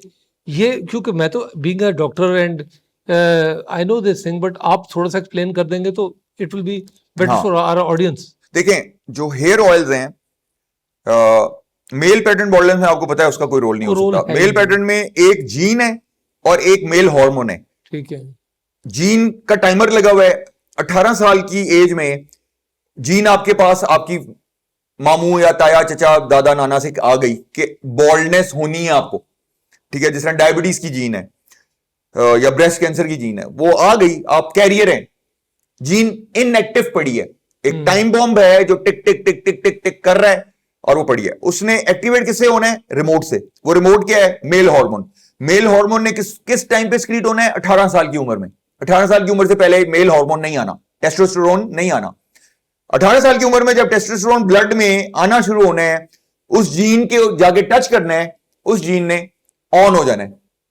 जब उसने ऑन होना है तो उस जीन के अंदर प्रोग्राम सॉफ्टवेयर क्या है? इसके बाल इस जगह से खाली कर दो ठीक है, उस जीन ने वो काम शुरू कर देना है। तो अब इसके अंदर आप जो मर्जी तेल डाल लें, कुछ नहीं होगा। लेकिन हेयर ऑयल का रोल है भी, क्योंकि it is a form of topical nutrition ठीक है, which is beneficial for hair in areas which are not genetically programmed to go bald, which ठीक है। is sides and back and female में hair oils का benefit है, ज्यादा- उनके ज्यादा लंबे है। बाल होते हैं बिल्कुल ठीक है। और उसकी माइटोटिक एक्टिविटी ज्यादा होती है, केराटिन प्रोडक्शन ज्यादा चाहिए। सो दैट मींस कि जब आपके बाल लंबे हैं, मोटे हैं, घने हैं, तो दे नीड मोर न्यूट्रिशन। वो न्यूट्रिशन अंदर से मिले, सिस्टेमिक मिले, या वो न्यूट्रिशन टॉपिकल मिले, इट हेल्प्स। सो वुमेन के लिए तेल का रोल है, बट मेल्स के लिए जो मेल पैटर्न है, यानी कि फ्रंट, टॉप एंड बैक, उसमें नहीं है, लेकिन साइड्स और बैक के बालों को अच्छा रखने के लिए, सॉफ्ट रखने के लिए, शाइनी रखने के लिए, उनके अंदर थिनिंग ना आए, तो topical nutrition in any form, it can be here oil, it can be serums जो आजकल नए आ रहे हैं, it can be peptides, it can be exosomes, it can be anything, ठीक है, it has a limited role। अच्छा sir, यहाँ पे पीआरपी और एक्सोसोम्स, ये थोड़ा सा एक्सप्लेन कर दें और इनका रोल एक्सप्लेन हाँ, कर दें। ये बहुत ही इंपॉर्टेंट मुनीब है क्वेश्चन, और इस पे हम पहले फीमेल्स में मिस कर गए हैं। मैं अपना पर्सनल 10 साल का एक्सपीरियंस जरूर शेयर करना चाहूंगा, ताकि आपके ऑडियंस में जो फीमेल्स हैं, जो हमने पहले बात की कि फीमेल हेयर लॉस अगर टाइमली डायग्नोज हो जाए और ट्रीट हो जाए तो रिकवरेबल है, और बड़े सस्ते इलाज से रिकवरेबल है। कोई महंगे महंगे ट्रीटमेंट नहीं चाहिए, कोई स्टेम सेल्स और पीआरजीएफ और एक्सोसोम 2-2 लाख के ये नहीं चाहिए, फीमेल्स को ये नहीं चाहिए अगर उनका कॉज डायग्नोज हो जाए। हमारे पास ऐसी फीमेल्स आती हैं, जीपी से होके भी आ रही हैं, डर्मेटोलॉजिस्ट से होके भी आ रही हैं, एस्थेटिक क्लिनिक से होके भी आ रही हैं, यानी कि वो 3-4 स्पेशलाइज्ड डॉक्टर्स के पास गई हैं। उनका basic iron profile, vitamin profile, hormonal profile ही नहीं कराया किसी ने, बिल्कुल ठीक। ठीक है, और 10 सेशंस पीआरपी के हर महीने 10,000 का, 15,000 का पीआरपी उन्होंने कराया है, 1 साल तक एवरी मंथ पीआरपी कराया, which becomes an investment of almost 1,20,000-25,000 रुपए। आजकल सस्ता पीआरपी भी कराएं तो 8-10 हजार रुपए का तो है बिल्कुल ही, ठीक। और जो महंगा पीआरपी है गन से होता है वो तो 15-20 हजार रुपए भी कॉस्ट कर जाता है, ठीक है। तो वो 10 सेशंस करा के आ रही हैं, और मेरे पास जब आता है कोई, मैं तो सीधा पहले प्रोफाइल कहता हूं, मैं कंसल्टेशन करता ही नहीं हूं। मैं कहता हूं ये आई हैं, अगर फर्स्ट टाइम है इनको, ये पहले ये प्रोफाइल कराएं, ठीक है, या फोन पे भी आते हैं तो हम कोशिश करते हैं उनका चक्कर ना लगे, कि आप जब आए कंसल्टेशन के लिए तो ये लेके आए, ठीक है। तो हम प्रोफाइल कराते हैं, जब हिस्ट्री लेते हैं, मुझे जी 1.5 साल हो गया है, मैंने उस क्लिनिक से 6 पीआरपी कराए, उस क्लिनिक से 4 पीआरपी कराए, उधर से तो मैं तो 1-1.5 लाख रुपया ला चुकी है ना। तो मैंने कहा कभी कोई टेस्ट हुआ? नहीं जी, कोई टेस्ट नहीं हुआ। So unfortunate, so unfortunate, and to be realistic, मैं बहुत कंजर्वेटिव होकर बात कर रहा हूं, 60% ऑफ दीज फीमेल्स जिन्होंने 10-10 पीआरपी सेशन कराए, मैंने सिर्फ फेरेटिन चेक किए, डायग्नोज किया आयरन डेफिशिएंसी फेरेटिन से, और आईवी आयरन लगवाया है, और ओरल आयरन से मेंटेन किया है, साल के अंदर रिकवर हो गई, ठीक है। अब यहां पे पीआरपी का रोल समझने की जरूरत है। अब यहाँ पे कोई और डॉक्टर जिसने सिर्फ पैसे बनाने हो तो ये बातें ऑन एयर ना करे। ये एक बहुत बड़ी बात है कि डॉक्टर साहब इतनी जो कहते हैं ना पर्सनल इंफॉर्मेशन और एक्सपीरियंस शेयर कर रहे हैं, ये अल्लाह इनको जज़ा दे, बट ये कोई नहीं करता। बिल्कुल। अब पीआरपी का रोल भी है, लेकिन उसको सही रोल में, जिस तरह आपने एंजियोप्लास्टी करनी है, कब करनी है, एंजियोग्राफी करनी है, कब करनी है, बिल्कुल ठीक। एंजियोप्लास्टी वाले की बाईपास करना है, कब करना है, तो देयर इज अ टाइमलाइन ना। अब इसी तरह पीआरपी का भी इंडिकेशन है। हम मेडिसिन में वी आर ट्रेन्ड कि कोई भी मेडिकल ट्रीटमेंट, सर्जिकल ट्रीटमेंट अगर इंडिकेटेड है तो करना है, अगर आपने ओथ लिया हुआ है, अगर इंडिकेटेड नहीं है तो नहीं करना। अगर आप बिल्कुल ठीक है। वो ट्रीटमेंट, चाहे वो ट्रीटमेंट उस डिजीज का है लेकिन उस टाइम पे इंडिकेटेड नहीं है, अगर आप वो करेंगे तो वो मेल प्रैक्टिस है। बिल्कुल ठीक है। ऐसी है। तो इसी तरह ये मोडेलिटी है new, which we call regenerative medicine. It is a regenerative medicine, PRP, PRGF, exosome, stem cells, nanofat transfer, these are all regenerative medicine की मोडेलिटीज या ट्रीटमेंट्स हैं। और इनकी इंडिकेशन है, इंडिकेशन में nature of disease and time of disease matter करता है कि कौन सी डिजीज में करना है, किस में नहीं करना, और किस टाइम पे करना है, किस टाइम पे नहीं करना। तो PRP is not the first line therapy for hair loss, number one. Exosome is not the first line therapy for hair loss, ठीक है। Stem cells is not the first line therapy. First line therapy का मतलब यह है कि आपको एक बीमारी हुई है, बालों की बीमारी हुई है, बाल गिरने की बीमारी हुई है, तो सीधा जाके रीजनरेटिव मेडिसिन पे नहीं जाना, नहीं जाना। बिल्कुल ठीक। पहले आपने क्या करना है, डायग्नोसिस। डायग्नोसिस एस्टेब्लिश करना बहुत जरूरी है। Is it a male pattern baldness और it is male pattern baldness plus nutritional deficiency added on, और in case of females male pattern baldness होती ही नहीं है, उसमें न्यूट्रिशनल डेफिशिएंसीज होंगी, हार्मोनल इंबैलेंस होगा, पीसीओएस की हिस्ट्री होगी, पॉलीसिस्टिक ओवरी सिंड्रोम की होगी, या excessive weight loss, dieting, crash diet, उस तरह की शॉक लॉस जिसको कहते हैं, ठीक है, स्ट्रेसिंग द बॉडी, स्ट्रेस, ठीक है, या डिप्रेशन, जो क्रॉनिक डिप्रेशन, या आपका वो फिर जो क्रॉनिक फटीग सिंड्रोम है जिसमें कॉर्टिसोल आपका रेज रहता है, ठीक है, आपकी फास्टिंग इंसुलिन रेज हो जाती है, आप इंसुलिन रेजिस्टेंट हो जाते हैं, यू आर नॉट डायबिटिक, आपकी फास्टिंग शुगर सही आएगी, आपका HbA1c सही आएगा, लेकिन अगर आप फास्टिंग इंसुलिन करवाएंगे तो वो ज्यादा होगी। बिल्कुल ठीक है। और एक और इंडेक्स है, आप ट्राइग्लिसराइड्स को डिवाइड करेंगे बाय HDL, और अगर वो रेशियो 1.52 से ज्यादा है तो that means you are becoming insulin resistant. Very very informative. ठीक है। तो ये वो चीजें हैं कि आपने पहले इन्वेस्टिगेट करना है कि आपके अंदर विटामिन की कमी, मिनरल की कमी, हार्मोनल इंबैलेंस, या कुछ आप ऐसे अपनी लाइफ के पीरियड से गुजर रहे हैं जिसमें स्ट्रेस लेवल बहुत ज्यादा है। डायग्नोसिस एस्टेब्लिश हो, वो डायग्नोसिस होना मस्ट है। आपको पता है मेडिकल फील्ड के अंदर बगैर डायग्नोसिस के मेडिकल थेरेपी या सर्जिकल इंटरवेंशन अगर आपने स्टार्ट कर दी तो मेल प्रैक्टिस भी है और वो क्रिमिनल नेग्लिजेंस भी है। बिल्कुल ठीक है, ऐसी है। हाँ, लेकिन यहाँ पे मैं एक बात जरूर कहना चाहूंगा कि कुछ पेशेंट्स को भी ये यहाँ पे जब डॉक्टर कहता है ना कि ये टेस्ट करवाएं, हाँ, तो वो करवाते हैं, करवाने चाहिए। हाँ, वो ये बाहर निकल के कई पेशेंट्स मुझे पता है डॉक्टर तक कमीशन है, डॉक्टर तक कमीशन है। You are very right.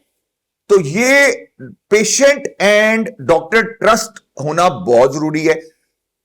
आप ये होमवर्क पहले कर लें, आपने किस डॉक्टर के पास जाना है, होमवर्क करके जाएं, फिर जब उस डॉक्टर के पास उसकी इन्वेस्टिगेशन करवाएं। ठीक है, आजकल कौन सा मुश्किल है किसी डॉक्टर के बारे में पता करना, इंटरनेट भरा पड़ा है, रिव्यूज हैं, गूगल रिव्यूज हैं, फेसबुक रिव्यूज हैं, फैमिली छोटी है, आप इधर उधर पूछें पता चल ही जाएगा। तो आप पहले डॉक्टर वो लें जिसके ऊपर आपका ट्रस्ट हो, और फिर बहुत जरूरी है, बहुत जरूरी है, और फिर उस डॉक्टर की बात माने 100%। फिर गूगल डॉक्टर ना बने खुद। बिल्कुल ठीक है, ये भी बहुत बहुत बुरा फैक्टर आ गया बीच में। अब तो AI आ गई है, चैट जीपीटी को डाल देते हैं, वो तो पूरा प्लान 10 साल का निकाल देता है, तुम्हें 2 साल में ये कराना है, 3 साल बाद तुमने ये कराना है, 5-7 साल बाद तुम्हें बाईपास की जरूरत पड़ेगी। उसने वॉक भी छोड़ देनी है, उन्होंने कहा चैट जीपीटी ने बाईपास होना ही है तो वॉक ही करनी है। यहाँ पे मैं एक बात कहना चाहूंगा कि ये जो मेडिसिन है ना, आई थिंक अभी मुझे नियर फ्यूचर में पता नहीं हमारी जिंदगी अल्लाह मियां की कितनी रखी है, कहीं doctor medicine is not going to be taken over by these. हाँ, no, not at all, not at all. अच्छा सर, यहाँ पे मैं एक और यहाँ पे एक आपसे डॉक्टर्स या क्वैक की नेग्लिजेंस के बारे में पूछना चाहूंगा। हमारे एक बहुत बड़े स्टार हैं साजिद हसन साहब, उन्होंने मीडिया पे आके भी ये बात बताई, उन्होंने ट्रांसप्लांट कराया। अब आप देखें कि उनका एक्सपोजर कितना था और वो कितने लोगों को पूछा होगा। ही गॉट इन्फेक्टेड एंड उसके बाद वो वहां पे पूरा स्कार बन गया। He had to have a unit, ठीक है, ही हैड टू रिप्लेस, मतलब स्किन ग्राफ्ट भी लगा और उसके बाद उन्होंने यूनिट लगाना पड़ा, क्योंकि वो ग्राफ्ट तो स्कार है पूरा। हाँ, तो ये ऐसी चीजों से बचना कैसे, क्वैक से कैसे बचना है? सबसे इंपॉर्टेंट आपके शो का जो सेक्शन है वो ये, how to select doctor, whether it's hair loss, whether it's hair transplant, whether it's dermatology, whether आपने किसके पास जाना है किस बीमारी के लिए, ये बहुत जरूरी है। आप न्यूरो सर्जरी कराने ऑर्थोपेडिक के पास नहीं जाएंगे, बिल्कुल। आप पित्ता निकलवाने न्यूरो सर्जन के पास नहीं जाएंगे। तो ये सिर्फ डॉक्टर, आजकल जो जमाना है डॉक्टर होना काफी नहीं है, आपकी स्पेशलिटी है, फिर सब स्पेशलिटी है, फिर सुपर स्पेशलिटी है। बिल्कुल ऐसे, ठीक बिल्कुल है, ऐसे। तो अब आजकल एक डॉक्टर जो है वो अपनी फील्ड के अंदर भी समटाइम्स किसी एक नीश में काम कर रहा होता है। बिल्कुल ऐसे। जिस तरह मैं अपनी अभी अभी एग्जांपल हम डिस्कस कर रहे थे, मेरे पांव में प्रॉब्लम आई हुई है, ठीक तो मेरा एंकल जॉइंट जो है वो खराब हुआ है, मुझे 6 महीने से पेन है। तो अब ऑर्थोपेडिक का मसला है, तो जब मैंने खुद सर्वे किया तो ऑर्थोपेडिक में देयर आर डिफरेंट स्पेशलिस्ट, कुछ हिप जॉइंट के स्पेशलिस्ट हैं, कुछ नी जॉइंट के स्पेशलिस्ट हैं, और बहुत कम लोग हैं जो एंकल जॉइंट के स्पेशलिस्ट हैं। बिल्कुल ठीक। ठीक है, तो पाकिस्तान में एक या दो ही एंकल जॉइंट स्पेशलिस्ट हैं। तो अब मैंने ये रिसर्च की कि मेरा एंकल का मसला है, तो I should not go to a general orthopaedic. ठीक है, ये मेरी जिम्मेदारी है कि मैं रिसर्च करूं मेरी प्रॉब्लम कहां की है और उसका स्पेशलिस्ट डॉक्टर कौन है। ठीक है, ये पेशेंट के ऊपर जिम्मेदारी है और पेशेंट की फैमिली के ऊपर जिम्मेदारी है। ठीक है, अगर वो ये रिसर्च नहीं करेंगे, वो ये होमवर्क नहीं करेंगे, और वो एंकल जॉइंट के लिए किसी नी जॉइंट स्पेशलिस्ट जो कि पिछले 10 साल से रोज के 10 नी जॉइंट रिप्लेस कर रहा है, और एंकल जॉइंट उसने पिछले 10 साल में एक भी नहीं किया, तो ये फिर अगर कुछ होगा तो ये पेशेंट और पेशेंट की फैमिली की जिम्मेदारी। बिल्कुल ठीक। ठीक है, इसी तरह हेयर ट्रांसप्लांट, क्योंकि हमारा शो हेयर ट्रांसप्लांट के टॉपिक पे है, तो हम सिर्फ उसी पे लिमिट करेंगे। हेयर ट्रांसप्लांट एक सुपर स्पेशलिटी है।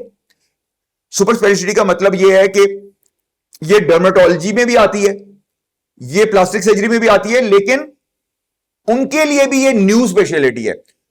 FCPS dermatology, FCPS plastic surgery, FCPS general surgery में हेयर ट्रांसप्लांट की education theoretical, practical, hands on कुछ भी नहीं है। ठीक है, एक फ्रेश एमबीबीएस डॉक्टर जो हाउस जॉब करके निकला है, और एक डर्मेटोलॉजिस्ट जो एफसीपीएस करके निकला है, और एक प्लास्टिक सर्जन जो एफसीपीएस करके निकला है, और एक जनरल सर्जन जो एफसीपीएस करके निकला है।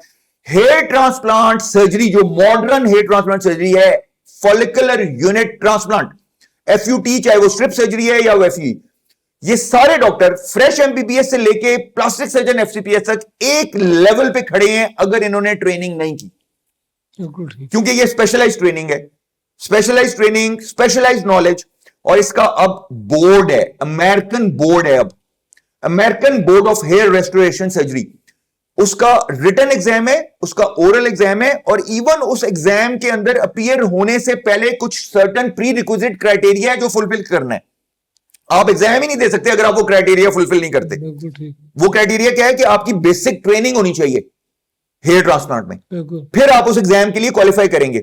एक रेफरेंस, 2 रेफरेंस लेटर्स चाहिए आपको जहां आपने ट्रेनिंग कंप्लीट की है।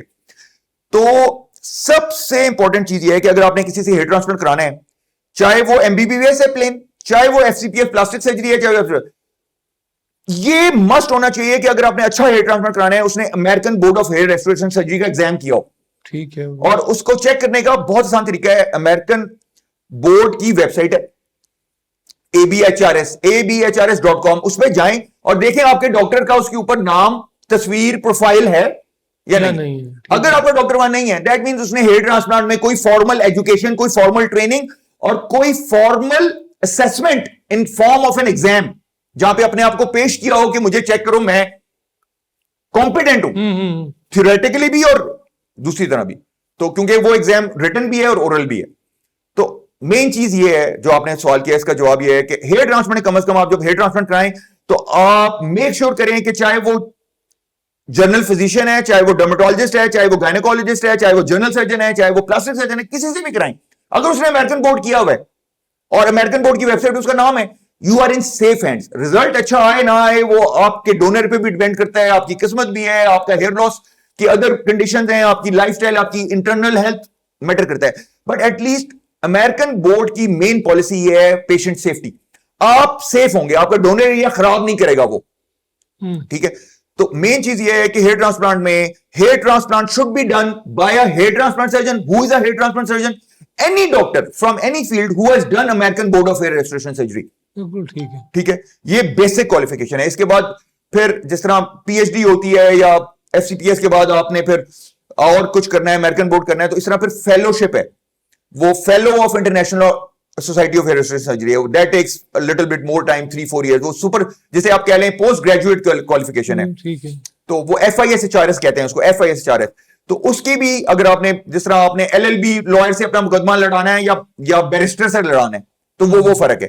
तो if you want state of the art, तो आप फिर FISHRS फेलो के पास जाएं, अगर आपने कम से कम बेसिक को तो रखें कि अमेरिकन बोर्ड हो।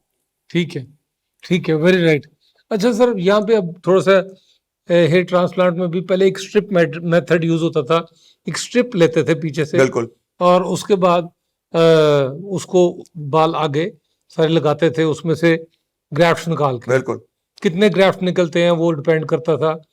अच्छा, मुझे ये बताएं कि अब आप आगे FUE एफ यू ई आ गया।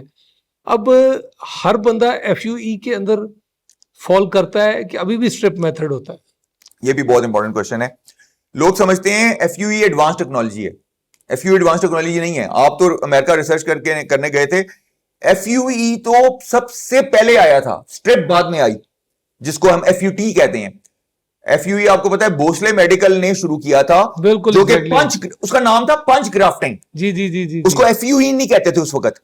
तो पंच ग्राफ्टिंग ये थी कि सर्कुलर होल्स करके वहां से सर्कुलर टिश्यू निकाल लेते थे और वो यहां लगा देते थे। तो सिर्फ फर्क ये था अब वाले FUE में और उस वाले FUE में कि उस वक्त जो पंच था वो 2 मिलीमीटर डायमीटर का होता था, अब जो पंच है वो 0.8 मिलीमीटर का है, तो साइज अच्छा, छोटा। सॉरी आपकी बात काट रहा हूँ। यहाँ पे बहुत सारे लोग, हमारे डॉक्टर्स, इस पे बहुत ज्यादा बहस हो रही है कि मैं इतना पंच लेता हूँ, मैं इतना पंच लेता हूँ, मैं इतना पंच लेता हूँ। यहाँ पे भी थोड़ी सी रोशनी डाल दें। हाँ, पंच का जो साइज है वो इंपॉर्टेंट है कि आपके हर बंदे का जो फॉलिकल का साइज है ना वो फर्क है हर स्किन में, पेशेंट। एक पेशेंट में शायद 0.8 0.9 का पंच हो और दूसरे पेशेंट में वो छोटा पड़े पंच, आपको फिर 1 का जाना पड़ेगा। क्योंकि अगर आप ऐसे पेशेंट में जिसका फॉलिकल या हेयर का डायमीटर मोटा है, तो उसमें अगर आप 0.8 0.7 पंच करेंगे तो आपकी जो ट्रांजैक्शन है वो बढ़ जाएगी। यानी कि आपके जो पीछे कुदरत ने आपको बाल जड़ें दी है ना, वो डिफरेंट 4 तरह की हैं। कुछ जड़ों में 1 बाल होता है, कुछ जड़ों में 2 बाल होते हैं, कुछ जड़ों में 3 बाल होते हैं और कुछ जड़ों में 4 बाल होते हैं। ठीक है, तो अगर आपके बालों का डायमीटर मोटा है तो क्या होगा कि अगर आपने पंच को कस्टमाइज ना किया, आपने 0.7 का पंच मोटे बालों वाले 4 के उसमें किया, तो आप 2 बाल तो निकाल लेंगे, 2 छोड़ देंगे, तो वो जो रह गया वो भी डैमेज और जो बाहर निकला वो भी डैमेज। इसको कहते हैं ट्रांजैक्शन, पार्शियल ट्रांजैक्शन। और समटाइम्स ये होता है कि आप वो पंच करते हैं और वो पूरा का पूरा ही ट्रांजैक्ट हो जाता है, ना कुछ बाहर आता है ना अंदर डैमेज हो जाता है। बिल्कुल तो ठीक है। इसलिए पंच साइज अकॉर्डिंग टू पेशेंट। ये नहीं है कि मैं इतना करता हूँ हाँ, तो हर पेशेंट पे मैं इतना तो अगर कोई ऐसा क्लेम कहता है कि मैं तो करता ही 0.6 हूं सबके लिए, वो क्या करेगा? वो जब 3-4-5 हजार ग्राफ निकालेगा ना, ये बड़ा इंपॉर्टेंट क्वेश्चन है कि अगर वो 0.7 से ही करेगा और हर पेशेंट में 0.7 से करेगा या 0.6 से करेगा, तो क्या होगा? जिस पेशेंट के अंदर वो 0.6 सूटेबल नहीं होगा, उसमें जब उसके वो 3-4-5 हजार ग्राफ निकालेगा, उसमें 2000 ग्राफ्ट 1 हेयर वाले आएंगे। बेड़गर को वो कहेगा, पेशेंट तो खुशी खुशी जाएगा, डॉक्टर साहब ने मेरे 5000 ग्राफ्ट लाए। ठीक है, 0.6 पंच ना लाए, लेकिन वो 5000 ग्राफ्ट में 2-2.5 जड़ें वो हैं जिनमें से सिर्फ 1 बाल निकलना है। जबकि अगर वो प्रॉपर क्वालिफाइड बंदे से कराता और वो प्रॉपर कस्टमाइज पंच करता यूज, तो वो 5000 ग्राफ्ट में जो 1 वालों की रेशियो होनी चाहिए थी ना, वो 10% से ज्यादा नहीं होनी चाहिए। यानी कि अगर आपने 5000 ग्राफ्ट लिए हैं, तो ideally if your skill is good and if your technology is good, तो 1 हेयर वाले ग्राफ 500 से ज्यादा नहीं आने चाहिए। बिल्कुल ठीक है, ये बड़ी इंपॉर्टेंट इंफॉर्मेशन और ये इसलिए इंपॉर्टेंट है कि आपने कितनी जड़ें या कितनी ग्राफ्ट लगवाए, उस पर रिजल्ट डिपेंड नहीं करता। कॉस्टिंग पर ग्राफ्ट होती है, टेक्निकली आपने ग्राफ्ट ही निकालना है, लेकिन पेशेंट पॉइंट ऑफ व्यू से यहां पे जो रिजल्ट आना है वो आना है कि आपके बाल कितने निकले हैं। नंबर ऑफ हेयर कितने हैं। तो ultimately what matters is number of hair transferred from donor to recipient, not the number of graft. अगर 5000 ग्राफ्ट आपने सारे सिंगल वाले लगाए तो कितने बाल आए, 5000। बट अगर आपने 2500 बाल 2 हेयर वाले लगाए तब भी 5000 बाल आए। बिल्कुल ठीक। ठीक है, तो नंबर ऑफ ग्राफ्ट मैटर नहीं करता। पंच के अलावा ये भी एक मैटर है, मैं ते 5000 लवाने ने, ऐसा तो कम नहीं लवाने। ठीक है, अब अगर उसके अंदर सारे 1 वाले लगा दिए उसने, तो आप 2500 ग्राफ में आपको उतना रिजल्ट मिलना था। बिल्कुल ठीक है। अच्छा सर, मुझे ये बताएं कि मेल्स के लिए लॉन्ग हेयर और short hair which are better to preserve your, मतलब थोड़ा सा अगर आप जेनेटिकली देखें, अगर तो आपके फैमिली में मेल पैटर्न बॉल्डनेस नहीं है, आपके दादा नाना ताया चचा मामू में बाल नहीं गिरे और आपके वालिद के बाल भी अच्छे हैं, आपके बड़े भाइयों के, बड़े तायाजाद चचाजाद भाइयों के भी अच्छे हैं, दैट मींस फैमिली में मेल पैटर्न बॉल्डनेस की हिस्ट्री नहीं है, तो फिर तो आप कोई भी लेंथ रख सकते हैं, मेल्स भी लंबे भी रख सकते हैं। और अगर देखा जाएगा हमारे यहाँ पे अवेयरनेस इतनी नहीं है, मैं भी ये समझता था कि छोटे बाल रखना है, वो है यहाँ पे हमें स्कूल में HSN में और उसमें मशीनें लगा लगा के हमें दिखा दिया जैसा कोई जुर्म है लंबे बाल रखना। ठीक है, हालांकि सुन्नत तो लंबे बाल रखना है। बिल्कुल बिल्कुल, हुजूर सल्लम की तो जुल्फें थी कंधे तक माशाल्लाह सल्लल्लाहु अलैहि वसल्लम की, तो लंबे बाल रखने बिल्कुल सही है। लेकिन हाँ, लंबे बालों की हेयर केयर होती है, एक हेयर केयर रूटीन होती है, उनको टॉपिकल न्यूट्रिशन चाहिए। अगर आप लंबे बाल रखने हैं फिर हेयर ऑयलिंग का रोल आ जाता है। ठीक है, फिर हेयर ऑयलिंग का रोल आ जाता है। अच्छा सर, फीमेल्स में बहुत इंपॉर्टेंट है आजकल आयरन करना, उनको केमिकल्स लगाना, ठीक है, ये सारी चीजें हेड को कई दफा आपके पास पेशेंट आती होंगी फीमेल जिनके हेड डेड होते हैं, बिल्कुल कोई लाइफलेस होते हैं, ऐसे इनके लिए कोई थोड़ा सा आप देखें। सबसे पहली चीज तो ये है कि ये जो ट्रीटमेंट्स हैं जिसमें एक है bleaching, streaking, rebonding, perming, all these 4 treatments and hair straightening, all these 5 treatments use very harsh chemicals to change the property of the hair shaft। ठीक है, पर्म करना है तो उसको सीधे बाल को गोल करना है आपने, उसको डीनेचर करना है। अगर आपके कर्ली हेयर को स्ट्रेट करना है तो आपने उसको तोड़ना है और उसको स्ट्रेट करना है, रीबॉन्डिंग करनी है, तब भी यही है। तो इस केस में 2 चीजें बहुत इंपॉर्टेंट है। नंबर 1 कि आप केमिकल्स किस ब्रांड के, किस क्वालिटी के यूज कर रहे हैं, नंबर 1। नंबर 2, आप किस ब्यूटिशियन से करा रहे हैं कि वो ट्रेंड है प्रॉपर्ली कि ये जो केमिकल है, ये जो बना है, ये सिर्फ बाल की शैफ्ट, बाल की लंबाई के लिए बना है, ये जिल्द के लिए नहीं बना, जो सर की जिल्द है उसके लिए नहीं बना। तो अक्सर प्रॉब्लम ये होती है कि जो ब्यूटिशियंस हैं सेमी ट्रेंड या इल ट्रेंड या जिस तरह बस छोटे किसी के साथ लग गए और ट्रेंड हो गए, तो वो ये केयर नहीं करती कि ये जब केमिकल लगाना है तो पहले नीचे जो स्कैल्प की जिल्द है उसको सिक्योर करना है। उसको सिक्योर करने का तरीका होता है आप उस पर या तो ऑयल लगा दें, पहले एक बैरियर क्रिएट कर दें, वेजलीन लगा दें, कोई ऑयली सब्सटेंस लगा दें जो अगर खुदा ना खास्ता वो लगाते हुए ब्रश से या उससे वो आपका ब्रश नीचे जिल्द पे टच भी कर दे तो एक फिजिकल बैरियर हो वेजलीन का, क्रीम का या ऑयल का, कि वो अंदर जज़ब ना हो। क्योंकि अगर ये केमिकल आपकी सर की जिल्द पे, बालों की जड़ों के पास लग गया तो ये नीचे जज़ब होगा। It's a harsh chemical, it's a poison. ये आपके हेयर फॉलिकल को जला देगा। बिल्कुल ठीक। तो एक तो नुकसान ये होता है इन केमिकल से कि अगर ये गलत एप्लीकेशन हुई और सेफ्टी मेजर्स लिए बगैर किसी ने लगाया और नीचे टच कर गया तो आपकी रूट्स परमानेंट डैमेज हो जाएंगी, नंबर 1। नंबर 2, अगर किसी ने फिजिकल बैरियर क्रिएट भी किया, ऑयल लगाया और वेजलीन लगा के उसको प्रोफेशनली लगाया और केमिकल के बारे में उसको थ्योरेटिकल नॉलेज नहीं है कि केमिकल कौन सा इस्तेमाल करना है, कितनी देर लगाना है, वो भी वहां पे पड़ा होना जरूरी है, पड़ा होना जरूरी है, कितनी देर बाद इसको वॉश कर देना है। और कई केमिकल्स ऐसे हैं कि वो सिंपल वॉश नहीं, उनके न्यूट्रलाइजर्स होते हैं, तो वो फौरन कितने टाइम बाद न्यूट्रलाइजर लगाना है। वो अगर गलत हुआ तो फिर नीचे उसने प्रोटेक्शन कर ली लेकिन ऊपर उसने प्रोटोकॉल फॉलो नहीं किया, तो फिर क्या होगा कि जड़ें तो बच जाएंगी लेकिन आपके बाल वीक हो जाएंगे। जिस तरह पेचा लग के डोर में कट आ जाता है और फिर टूट जाती है, तो इस तरह से ये केमिकल्स आपकी हेयर शाफ्ट को कर देंगे। वो कॉम्प्लिकेशन थोड़ी लेस सीरियस है कि उसमें क्या होगा, आपके बाल टूटने शुरू हो जाएंगे, जड़ से नहीं निकलेंगे लेकिन जड़ के पास से टूटेंगे। तो this is called hair breakage. इसका डायग्नोसिस करना भी बड़ा मुश्किल होता है आम लोगों के लिए कि हेयर लॉस है या हेयर ब्रेकेज है। बिल्कुल ठीक है। तो hair breakage is not dangerous क्योंकि रूट डैमेज नहीं हुई, वो ऊपर से रॉन्ग एप्लीकेशन ज्यादा टाइम के लिए या सब स्टैंडर्ड केमिकल लगा के आपने बाल को डैमेज कर दिया, और वो थोड़े दिनों में जब आपने वो केमिकल, उसका टिपिकल जो सिम्टम होता है वो होता है कि आपके वो ट्रीटमेंट कराने के 2-4 दिन बाद बालों के गुच्छे आने शुरू हो जाते हैं, और आप अगर उसको चेक करें तो उसके साथ वो जड़ की वो व्हाइट सी जो सीबम होता है वो नहीं होगा, दोनों साइड से बाल एक जैसा होगा। सही सही सही। तो दिस इज हेयर ब्रेकेज। इसका सिंपल सोल्यूशन ये है कि वेट, अब नया बाल आएगा, ठीक हो जाएगा।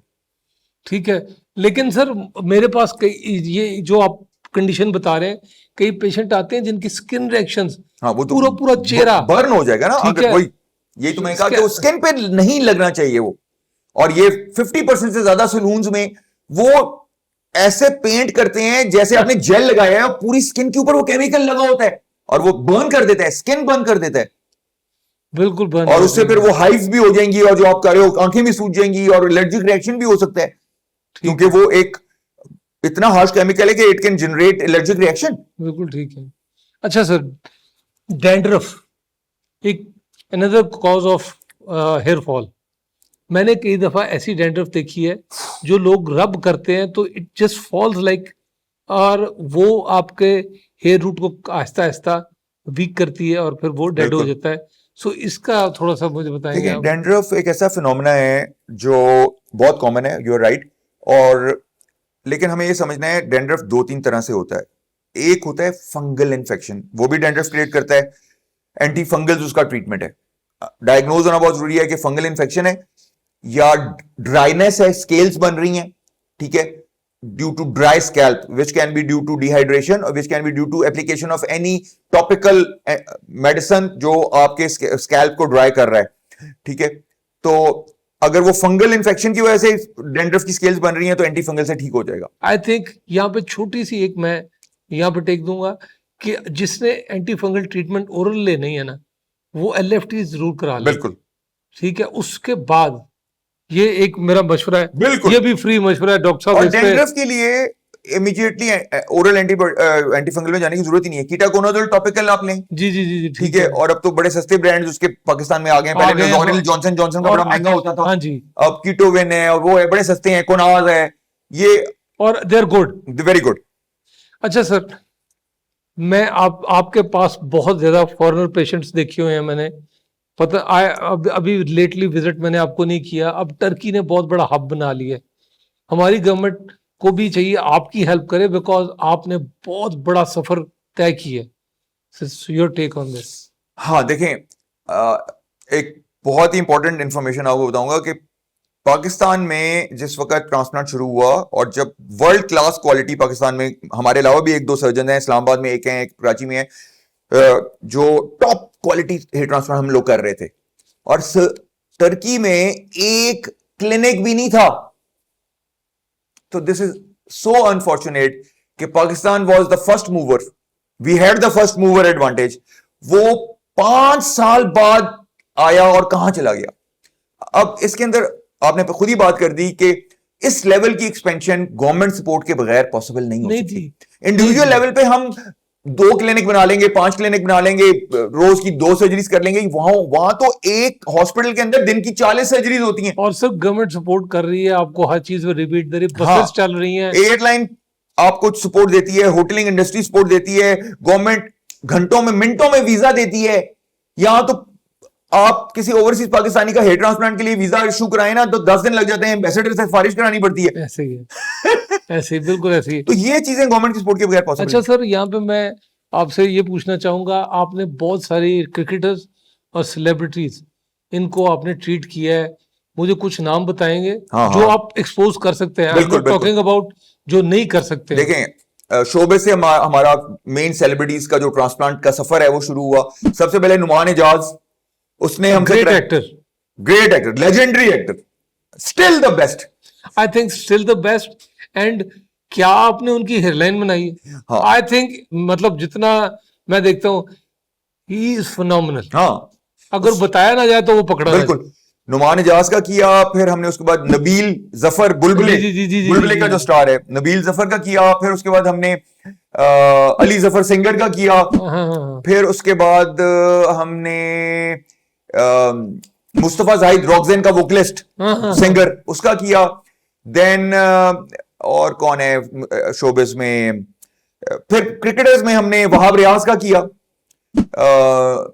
वकार यूनस का भी किया है, प्रोफेसर हफीज अच्छा हफीज का किया, ठीक है। फिर उसका किया ग्रांट फ्लावर जो कोच था जी, जी, जिम्बाब्वे का, हमारा पाकिस्तानी टीम का कोच, ग्रांट फ्लावर का किया। देन वसीम अकरम का किया भी। सर वो एक वसीम अकरम का 2 साल पहले, अनदर लेजेंड, हाँ वो another legend, the king of swing, oh wow, वो तो याद करते हैं लोग अब, बिल्कुल ऐसे ही है। बॉल कहां से निकल गई पता नहीं चलता था। क्या बात है, वैसा बॉलर पैदा भी नहीं होना सर। नेवर। अच्छा, वसीम अकरम का किया है। फिर पॉलिटिशियंस में हमने राना सनाउल्लाह का किया है। आर्मी जर्नल्स में हमने जनरल आसिम बाजवा जो डीजी आईएसपीआर थे उनका किया है, ठीक है। और बहुत लोग हैं, मुझे शायद याद भी नहीं आ रहे होंगे। क्रिकेटर्स हो गए, शोबिस के हो गए, सिंगर ये हो गए, पॉलिटिशियंस हो गए।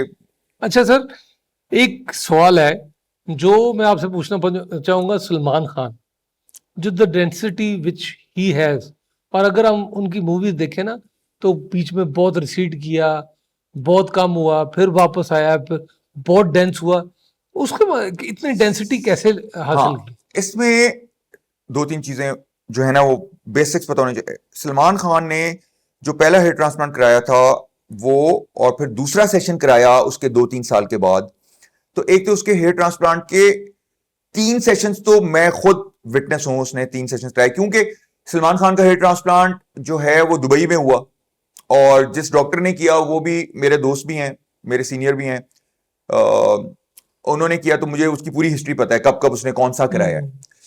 तो उसके पहले 3 सेशंस जो हुए वो FUT थे। अच्छा, तो ये मैटर करता है, नंबर 1 डेंसिटी, कैसे आपने बात की ना, और वो स्ट्रेटेजिक जोन में किए उसने स्प्रेड नहीं किए पूरे एरिया पे, उसने वो बाल फ्रंट एरिया पे कंसंट्रेट किए हर दफा। अच्छा, यानी कि इस एरिया को हेयरलाइन के पीछे सेंट्रल डेंसिटी, यानी कि आप कह लें कि फ्रंट की 3-4 फिंगर्स वाला एरिया है। बिल्कुल ठीक। पहला सेशन भी यही हुआ, दूसरा सेशन भी उसी जगह पे हुआ जहां पहला सेशन था, अच्छा, तीसरा सेशन भी उसी जगह पे हुआ। आपने एक्स्ट्रा एरिया ऐड नहीं किया, आपने डेंसिटी ऐड की। और फिर FUT और FUE का जो मेन फर्क है वो ये है कि जो मैंने अभी ट्रांजैक्शन बताई आपको, FUE में नंबर ऑफ हेयर पर ग्राफ कम होते हैं, FUT में नंबर ऑफ हेयर पर ग्राफ ज्यादा होते हैं। तो एक तो उसका ये रीजन है। फिर दूसरा ये है कि वो पीछे जो उसका एरिया थिन हुआ है विद टाइम, जो कि हुआ है यहां से टॉप से और बैक से, ही इज बॉल्ड, ठीक है, लेकिन उस सामने से इतने थिक बाल हैं और उनको लंबा करता है, तो उससे वहां सपोर्ट मिलती है। नंबर 2, हेयर फाइबर यूज करता है अच्छा, बैक साइड पे, यहां पे और यहां पे हेयर बिल्डिंग फाइबर्स यूज करता है। और नॉर्मली अगर आप उसका देखें तो मोस्टली उसके जो शॉट्स हैं, जो शूटिंग में प्रोफेशनल शॉट्स हैं, वो बैक से और टॉप से कभी भी नहीं आएंगे पिछले 10 साल में। सही सही सही, सही। अब बल्कि गौर करें, पुरानी मूवीज में जाएं तो उसके शॉट्स फ्रंट, साइड और sides, top shot and back shot बहुत लिमिटेड है, ठीक है।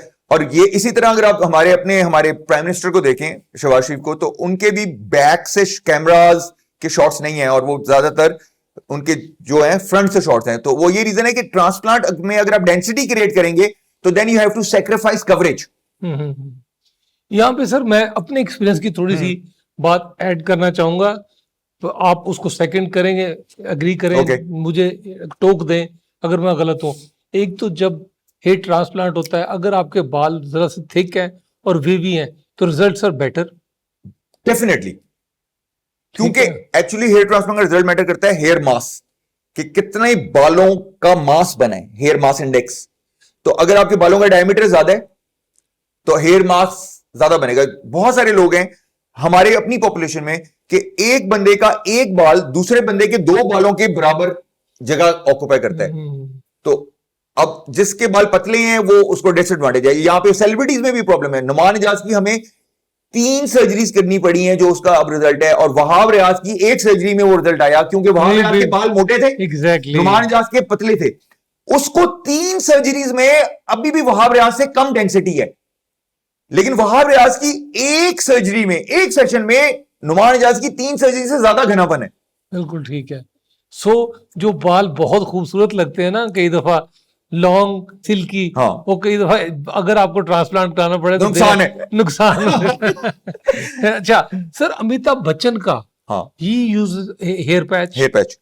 ये मैं जरा कंफर्म करना चाहता हाँ था। हाँ, अमिताभ बच्चन का हेयर सिस्टम है। हमारे अपने 2 सेलिब्रिटीज हैं पाकिस्तान में जो कि अब नई जनरेशन को हम कह रहे थे पता होना चाहिए कि हेयर ट्रांसप्लांट के अलावा भी सोल्यूशन है। फैसल कुरैशी 98 से हेयर सिस्टम यूज कर रहा है। फैसल कुरैशी हमारा जो लेजेंडरी एक्टर है, लेजेंड ठीक है, और ही इज वेरी एक्टिव। वो हैवी बाइक्स पे राइड करता है, उसका ग्रुप है हैवी बाइक्स का, जो वो ग्वादर जाते हैं बाइक्स पे और नॉर्दर्न एरियाज पे जाते हैं एजाज असलम के साथ। और वो जिम, वेरी एक्टिव जिम गोर है, अभी उसने बॉडी बना ली है बहुत जबरदस्त। तो he is using non surgical hair system, hair transplant नहीं कराया उसने, और 98 से। दिस इज व्हाट बेसिकली, इसका एक और थोड़ा सा यहाँ पे मैं ऐड करूं, आप किस तरह रखते हैं अपने हेयर सिस्टम कैरी को, कैसे करते हैं, आप उसको कितनी सफाई रखते हैं, हाँ, बालों को स्टाइलिंग कैसे करते हैं, एग्जैक्टली, प्रोडक्ट्स कैसे यूज करते हैं, ये बहुत जरूरी है। ये बहुत थोड़ा सा जरूरी। ब्रीफ कर दें आप प्लीज। देखें, hair system is like wearing a suit. आपने ह्यूगो बॉस का सूट ले लिया और उसको प्रेस नहीं कराया, और आपने अपने साइज के साथ कस्टम टेलर्ड फिट नहीं कराया, तो वो वही ह्यूगो बॉस का 200 400 500 $1000 का सूट आपका बुरा लगेगा पहना हुआ, और एक बंदे ने कस्टम फिट और प्रेस करके पहना तो अच्छा लगेगा। तो this is how you carry the dresses, this is how you carry your personality. Same is with hair system. Hair system की स्टाइलिंग, हेयर सिस्टम की care, use of conditioner, moisturiser, shine sprays, how you style, there are dos and don'ts of hair system के ये style बनाना है, ये style नहीं बनाना, wet look रखनी है नहीं रखनी, ड्राई रोल लुक कितनी रखनी है। तो ये सारी चीजें हैं जो अगर आप उसकी प्रोटोकॉल्स को फॉलो करेंगे, hair system is one of the best technologies. उसमें आप कवरेज, अनलिमिटेड कवरेज कर सकते हैं, डेंसिटी क्रिएट कर सकते हैं, डिफरेंट हेयर स्टाइल्स बना सकते हैं, रोज नया हेयर स्टाइल बना सकते हैं जो ट्रांसप्लांट में पॉसिबल नहीं। स्विमिंग कर सकते हैं, जिम Swimming, कर सकते हैं, squash, और running। सिर्फ जिस तरह आप आम हेयर स्टाइल में करते हैं, महीने में एक दफा आप सिर्फ आपने जिस तरह लेडीज वैक्स कराने जाती हैं महीने में एक दफा, इस तरह आपने सलून जाना है और उसकी वॉशिंग और रीअटैचमेंट करानी है। बिल्कुल ठीक है। अच्छा सर, यहाँ पे मुझे थोड़ा सा आप कुछ औरतों के लिए, फीमेल्स के लिए बता दें जो अपने बाल लंबे रखने चाहती हैं, उनको क्या क्या करना चाहिए। आपने विटामिन का हाँ, और वो सारा तो ब्रीफ कर दिया है। बिल्कुल, दैट्स अ पोर्शन, जिसने नहीं देखा वो जाके देख ले। बिल्कुल। देखें, फीमेल्स में सिर्फ बालों को लंबे करने के लिए न्यूट्रिशन अच्छी होनी चाहिए और टॉपिकल न्यूट्रिशन। अब यहाँ पे हेयर ऑयल मस्ट है, लंबे बाल जिसने करने हैं उसको हेयर ऑयल, लेकिन हेयर ऑयल कौन सा होना चाहिए? देसी हेयर ऑयल होना चाहिए। जो कमर्शियल प्रिपरेशंस हैं ब्रांडेड, वो नहीं काम करती। सबसे बेस्ट तो ये है कि आपके पास कोई सोर्स हो, आप निकलवाएं अपने बंदे को भेज के। जैतून का तेल निकलवाना है आपने, मस्टर्ड ऑयल निकलवाना है आपने, सेसमे ऑयल निकलवाना है, या आंवले का तेल निकलवाना है, तो आप आंवला खरीदें और किसी, आप हमारे पास तो अल्हम्दुलिल्लाह पाकिस्तान में ये है कि मुलाजिम आपके अवेलेबल, आप जो भेजें अपने सामने कड़वा के ला, सही है, उसको मिक्स ना करनी दें, ठीक है। तो देसी ऑयल होना चाहिए। अगर आपके पास कोई रिलायबल सोर्स है तो बना बनाया ले लें, ठीक है। तो ऑयलिंग मस्ट है थ्राइस अ वीक। और ऑयलिंग कहां पे? ऑयलिंग जड़ों में, एंड ओवरनाइट एप्लीकेशन। रात को लगाएं, रगड़ के मालिश नहीं करनी, हल्का रब करें कि जज़ब हो, ओवरनाइट लग रहे थे, सुबह को धो लें, लगा ना रहे। तो thrice a week if you want to keep long hair. Oiling and good nutrition, which should be a balanced diet: protein, vegetables, fruit. Everything daily should have balanced portion. बिल्कुल ठीक है, And supplementation. सही। Multivitamin, fish oil, high dose fish oil must है for good hair health, skin health. ठीक है, fish oil must होना चाहिए, multivitamin होनी चाहिए, and any हर्बल सप्लीमेंट जो एडेप्टोजेन हो। एडेप्टोजेन का मतलब वो होता है जो हार्मोनल बैलेंस करता है, कम हो तो ज्यादा कर देता है, ज्यादा हो तो कम कर देता है। The best adaptogen herbal supplement is एश्वागेंदा।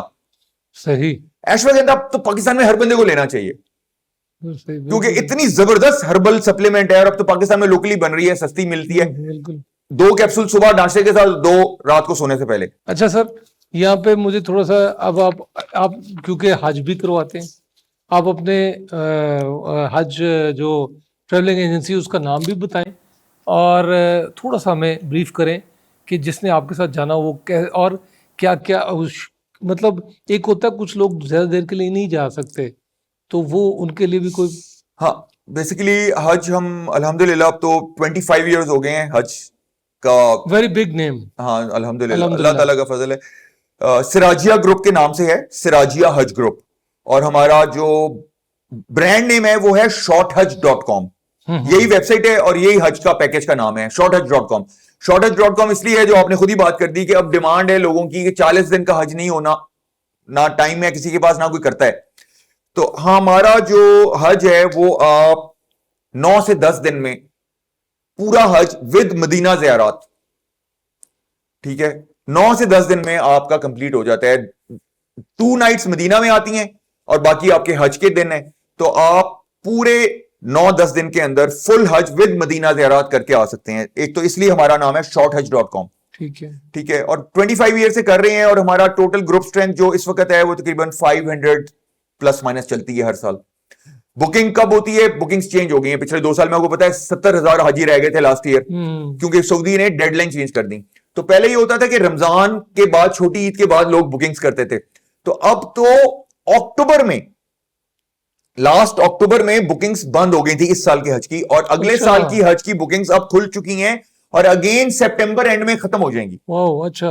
तो अगर किसी ने 2027 के हज के लिए जाना है तो वो बुकिंग हो सकती है। 2026 का हज तो वैसे ही बंद हो गया, और 2027 के हज की जो लास्ट डेट होगी वो सितंबर में होगी। सही। ठीक है, बाकी हमारा जो पैकेज है वो सिंपल पैकेज है। मदीना में 2 नाइट्स 3 नाइट्स आती हैं, और उसके बाद बाय ट्रेन, जो उनकी बुलेट ट्रेन है, उसके थ्रू मदीना से मक्का जाते हैं। इंशाल्लाह 2-2.5 घंटे में पहुंच जाते हैं। मक्का में होटल्स की ऑप्शन होती है, आपने हरम के सामने वाले लेने हैं, वो थोड़े महंगे होते हैं, आपने थोड़ा पीछे लेने हैं, सस्ते होते हैं। बाकी मिना के अंदर हमारी सारी प्राइवेट अरेंजमेंट्स होती हैं, वीआईपी सारी, जो आजकल है। मकतब नंबर 1 है, उसके अंदर प्राइवेट बाथरूम्स होते हैं, बुफे मील्स होती हैं, एयर कंडीशनर्ड स्प्लिट एयर कंडीशनर वाले कैबिन्स होते हैं मिना में। अरफात में जो मार्की है वो भी प्रॉपर, जिस तरह हम हमारी वेडिंग मार्कीज हैं जिनके अंदर चिलर्स लगे होते हैं, एयर कंडीशनर्स, उस तरह है। ठीक है, जो बसेज हैं पूरी हज के 5 दिन के लिए, वो पूरी एयर कंडीशन एग्जेक्टिव बसेज हैं जिनके अंदर वॉशरूम है बसेज में भी, अच्छा। क्योंकि ट्रैफिक जैम हो जाती है अक्सर औकात 6-6 घंटे वहां पे। तो आपको वॉशरूम अगर आ गया तो फिर वहां पे वॉशरूम एक्सेसिबिलिटी नहीं है, तो बस के अंदर वॉशरूम होना बहुत बड़ी फैसिलिटी है, लग्जरी नहीं है। बिल्कुल ठीक है। तो इस तरह की जो जो चीजें हमने नोट की पिछले 25 साल में, वो सारी हमने अब फैसिलिटीज इंक्लूड कर दी हुई हैं पैकेज में, और अल्हम्दुलिल्लाह। Sir thank you very much. Thank you for inviting. इतना इतना इंफॉर्मेटिव मुझे इस पॉडकास्ट का करने की खुशी पड़ी है। मुझे इस पे व्यूज नहीं चाहिए, जो इससे लोगों को फायदा होगा मुझे उसकी खुशी पड़ी है। आज I am very happy that आपने इतनी इंफॉर्मेटिव चीजें डिस्कस की, जो कि लोग, मेरा ख्याल है, पैसे लगा के, इवन 20-30 हजार लगा के भी ऐसे ही, वहां नहीं पहुंचेंगे। सो बिल्कुल, thank you very much. Most welcome. दूसरा, मेरा एक मैसेज अपने यंगस्टर्स के लिए, और अपने जिन जिन लोगों के बाल उतर जाते हैं, वो एक डिप्रेशन में जाते हैं, वो डॉक्टर साहब फ्री कंसल्टेंसी देते हैं, आप इनको विजिट करें। कौन सा टाइम आपके लिए है, नहीं है, करना है, नहीं है। और दूसरा, बिल्ड योर कॉन्फिडेंस, इल्म हासिल करें। वो Aahista Aahista you will get out of this thing. बिल्कुल, एक टाइम आएगा जब आपको इतना कॉन्फिडेंस हो जाएगा, आप दुनिया को देखें, दुनिया आपको ना देखे। आप दुनिया को देख रहे हैं, इस तरह देखें। आप, इंसान एक दफा किसी महफिल में जाता है ना, तो सारे मुझे देख रहे हैं, सारे मेरे बालों को देख रहे हैं, ऐसा नहीं होता। आपका सर मैसेज प्लीज कोई। मेरा मैसेज यही है कि आई थिंक मैं थोड़ा सा आपको ये मैसेज देना चाहूंगा कि जो न्यू जनरेशन है, स्पेशली मेडिकल डॉक्टर्स, जो न्यू जनरेशन है, हेयर ट्रांसप्लांट सर्जरी एक बड़ा वायबल कैरियर है। एंड आई एम, सॉरी, मैं यहाँ पे सॉरी आपकी बात काट रहा हूँ सर। आपकी एक और सर्विस पाकिस्तान के लिए है, जो कि आप अपने नीचे इस स्पेशलिटी के लिए लोग तैयार कर रहे हैं। सॉरी, ये बात हम अब वाइंड अप कर रहे थे, लेकिन ये बहुत जरूरी है। ये आपकी पाकिस्तान के लिए सर्विस है। बिल्कुल, हम बिल्कुल फ्रेश एमबीबीएस डॉक्टर्स जो हैं, अगर जिस तरह सैचुरेशन हो गई है बाकी फील्ड्स में, मुश्किल हो गया है, प्रोफेसर पास नहीं करते, एफसीपीएस के एग्जाम 4-4 दफा देने पड़ते हैं, ठीक है। और जो अल्टीमेटली पाकिस्तान में अगर किसी डॉक्टर ने सेटल होना है तो अगर प्राइवेट प्रैक्टिस नहीं है तो सिर्फ गवर्नमेंट के ऊपर वो नहीं रन कर सकता लाइफ को, तो why not make a decision. और पाकिस्तान में बहुत जरूरत है, बहुत ज्यादा ग्रोथ है और ये बड़ी इवॉल्विंग फील्ड है। तो मेरा तो ये है कि जो नए फ्रेश ग्रेजुएट्स हैं वो हेयर ट्रांसप्लांट को एज अ ऑप्शन रखें, कंसिडर करें अगर उनको सूट करते हैं और पाकिस्तान में सेटल होने हैं या इवन बाहर भी। तो ये जो अमेरिकन बोर्ड है, जो अमेरिकन बोर्ड का एग्जाम है जिसके लिए हम ट्रेनिंग भी करवाते हैं, प्रिपरेशन भी करवाते हैं, एग्जाम में हेल्प भी करते हैं, ये दुबई हेल्थ अथॉरिटी ने भी रिकॉग्नाइज कर लिया। अगर पाकिस्तान से किसी भी कॉलेज से किसी ने एमबीबीएस किया है, हाउस जॉब किया है और उसके बाद उसने ट्रेनिंग की है हेयर ट्रांसप्लांट और ये अमेरिकन बोर्ड कर लिया है, तो he can get a hair transplant licence even in Dubai. वाह सर, आप बहुत बड़ी सर्विस है ये आप जो कर रहे हैं। Thank you. और कोई मैसेज सर? और मैसेज ये है कि टेक केयर ऑफ हेयर और बालों को इजी ना लें। वो भी जिस तरह आपका गुर्दा, हार्ट और फेफड़ा है, बाल भी एक सीरियस चीज है, जब चले जाएंगे तो फिर एहसास होता है। तो गिरते वक्त ही उनका इलाज कर लें ताकि ट्रांसप्लांट ना कराना पड़े। बिल्कुल ठीक है, बिल्कुल ठीक है सर। हमारा एक फॉर्मेट है, हम अपने ऑनरेबल गेस्ट से एक सिग्नेचर लेते हैं अपने, और दैट्स मेमोरेबल सर। डेफिनेटली।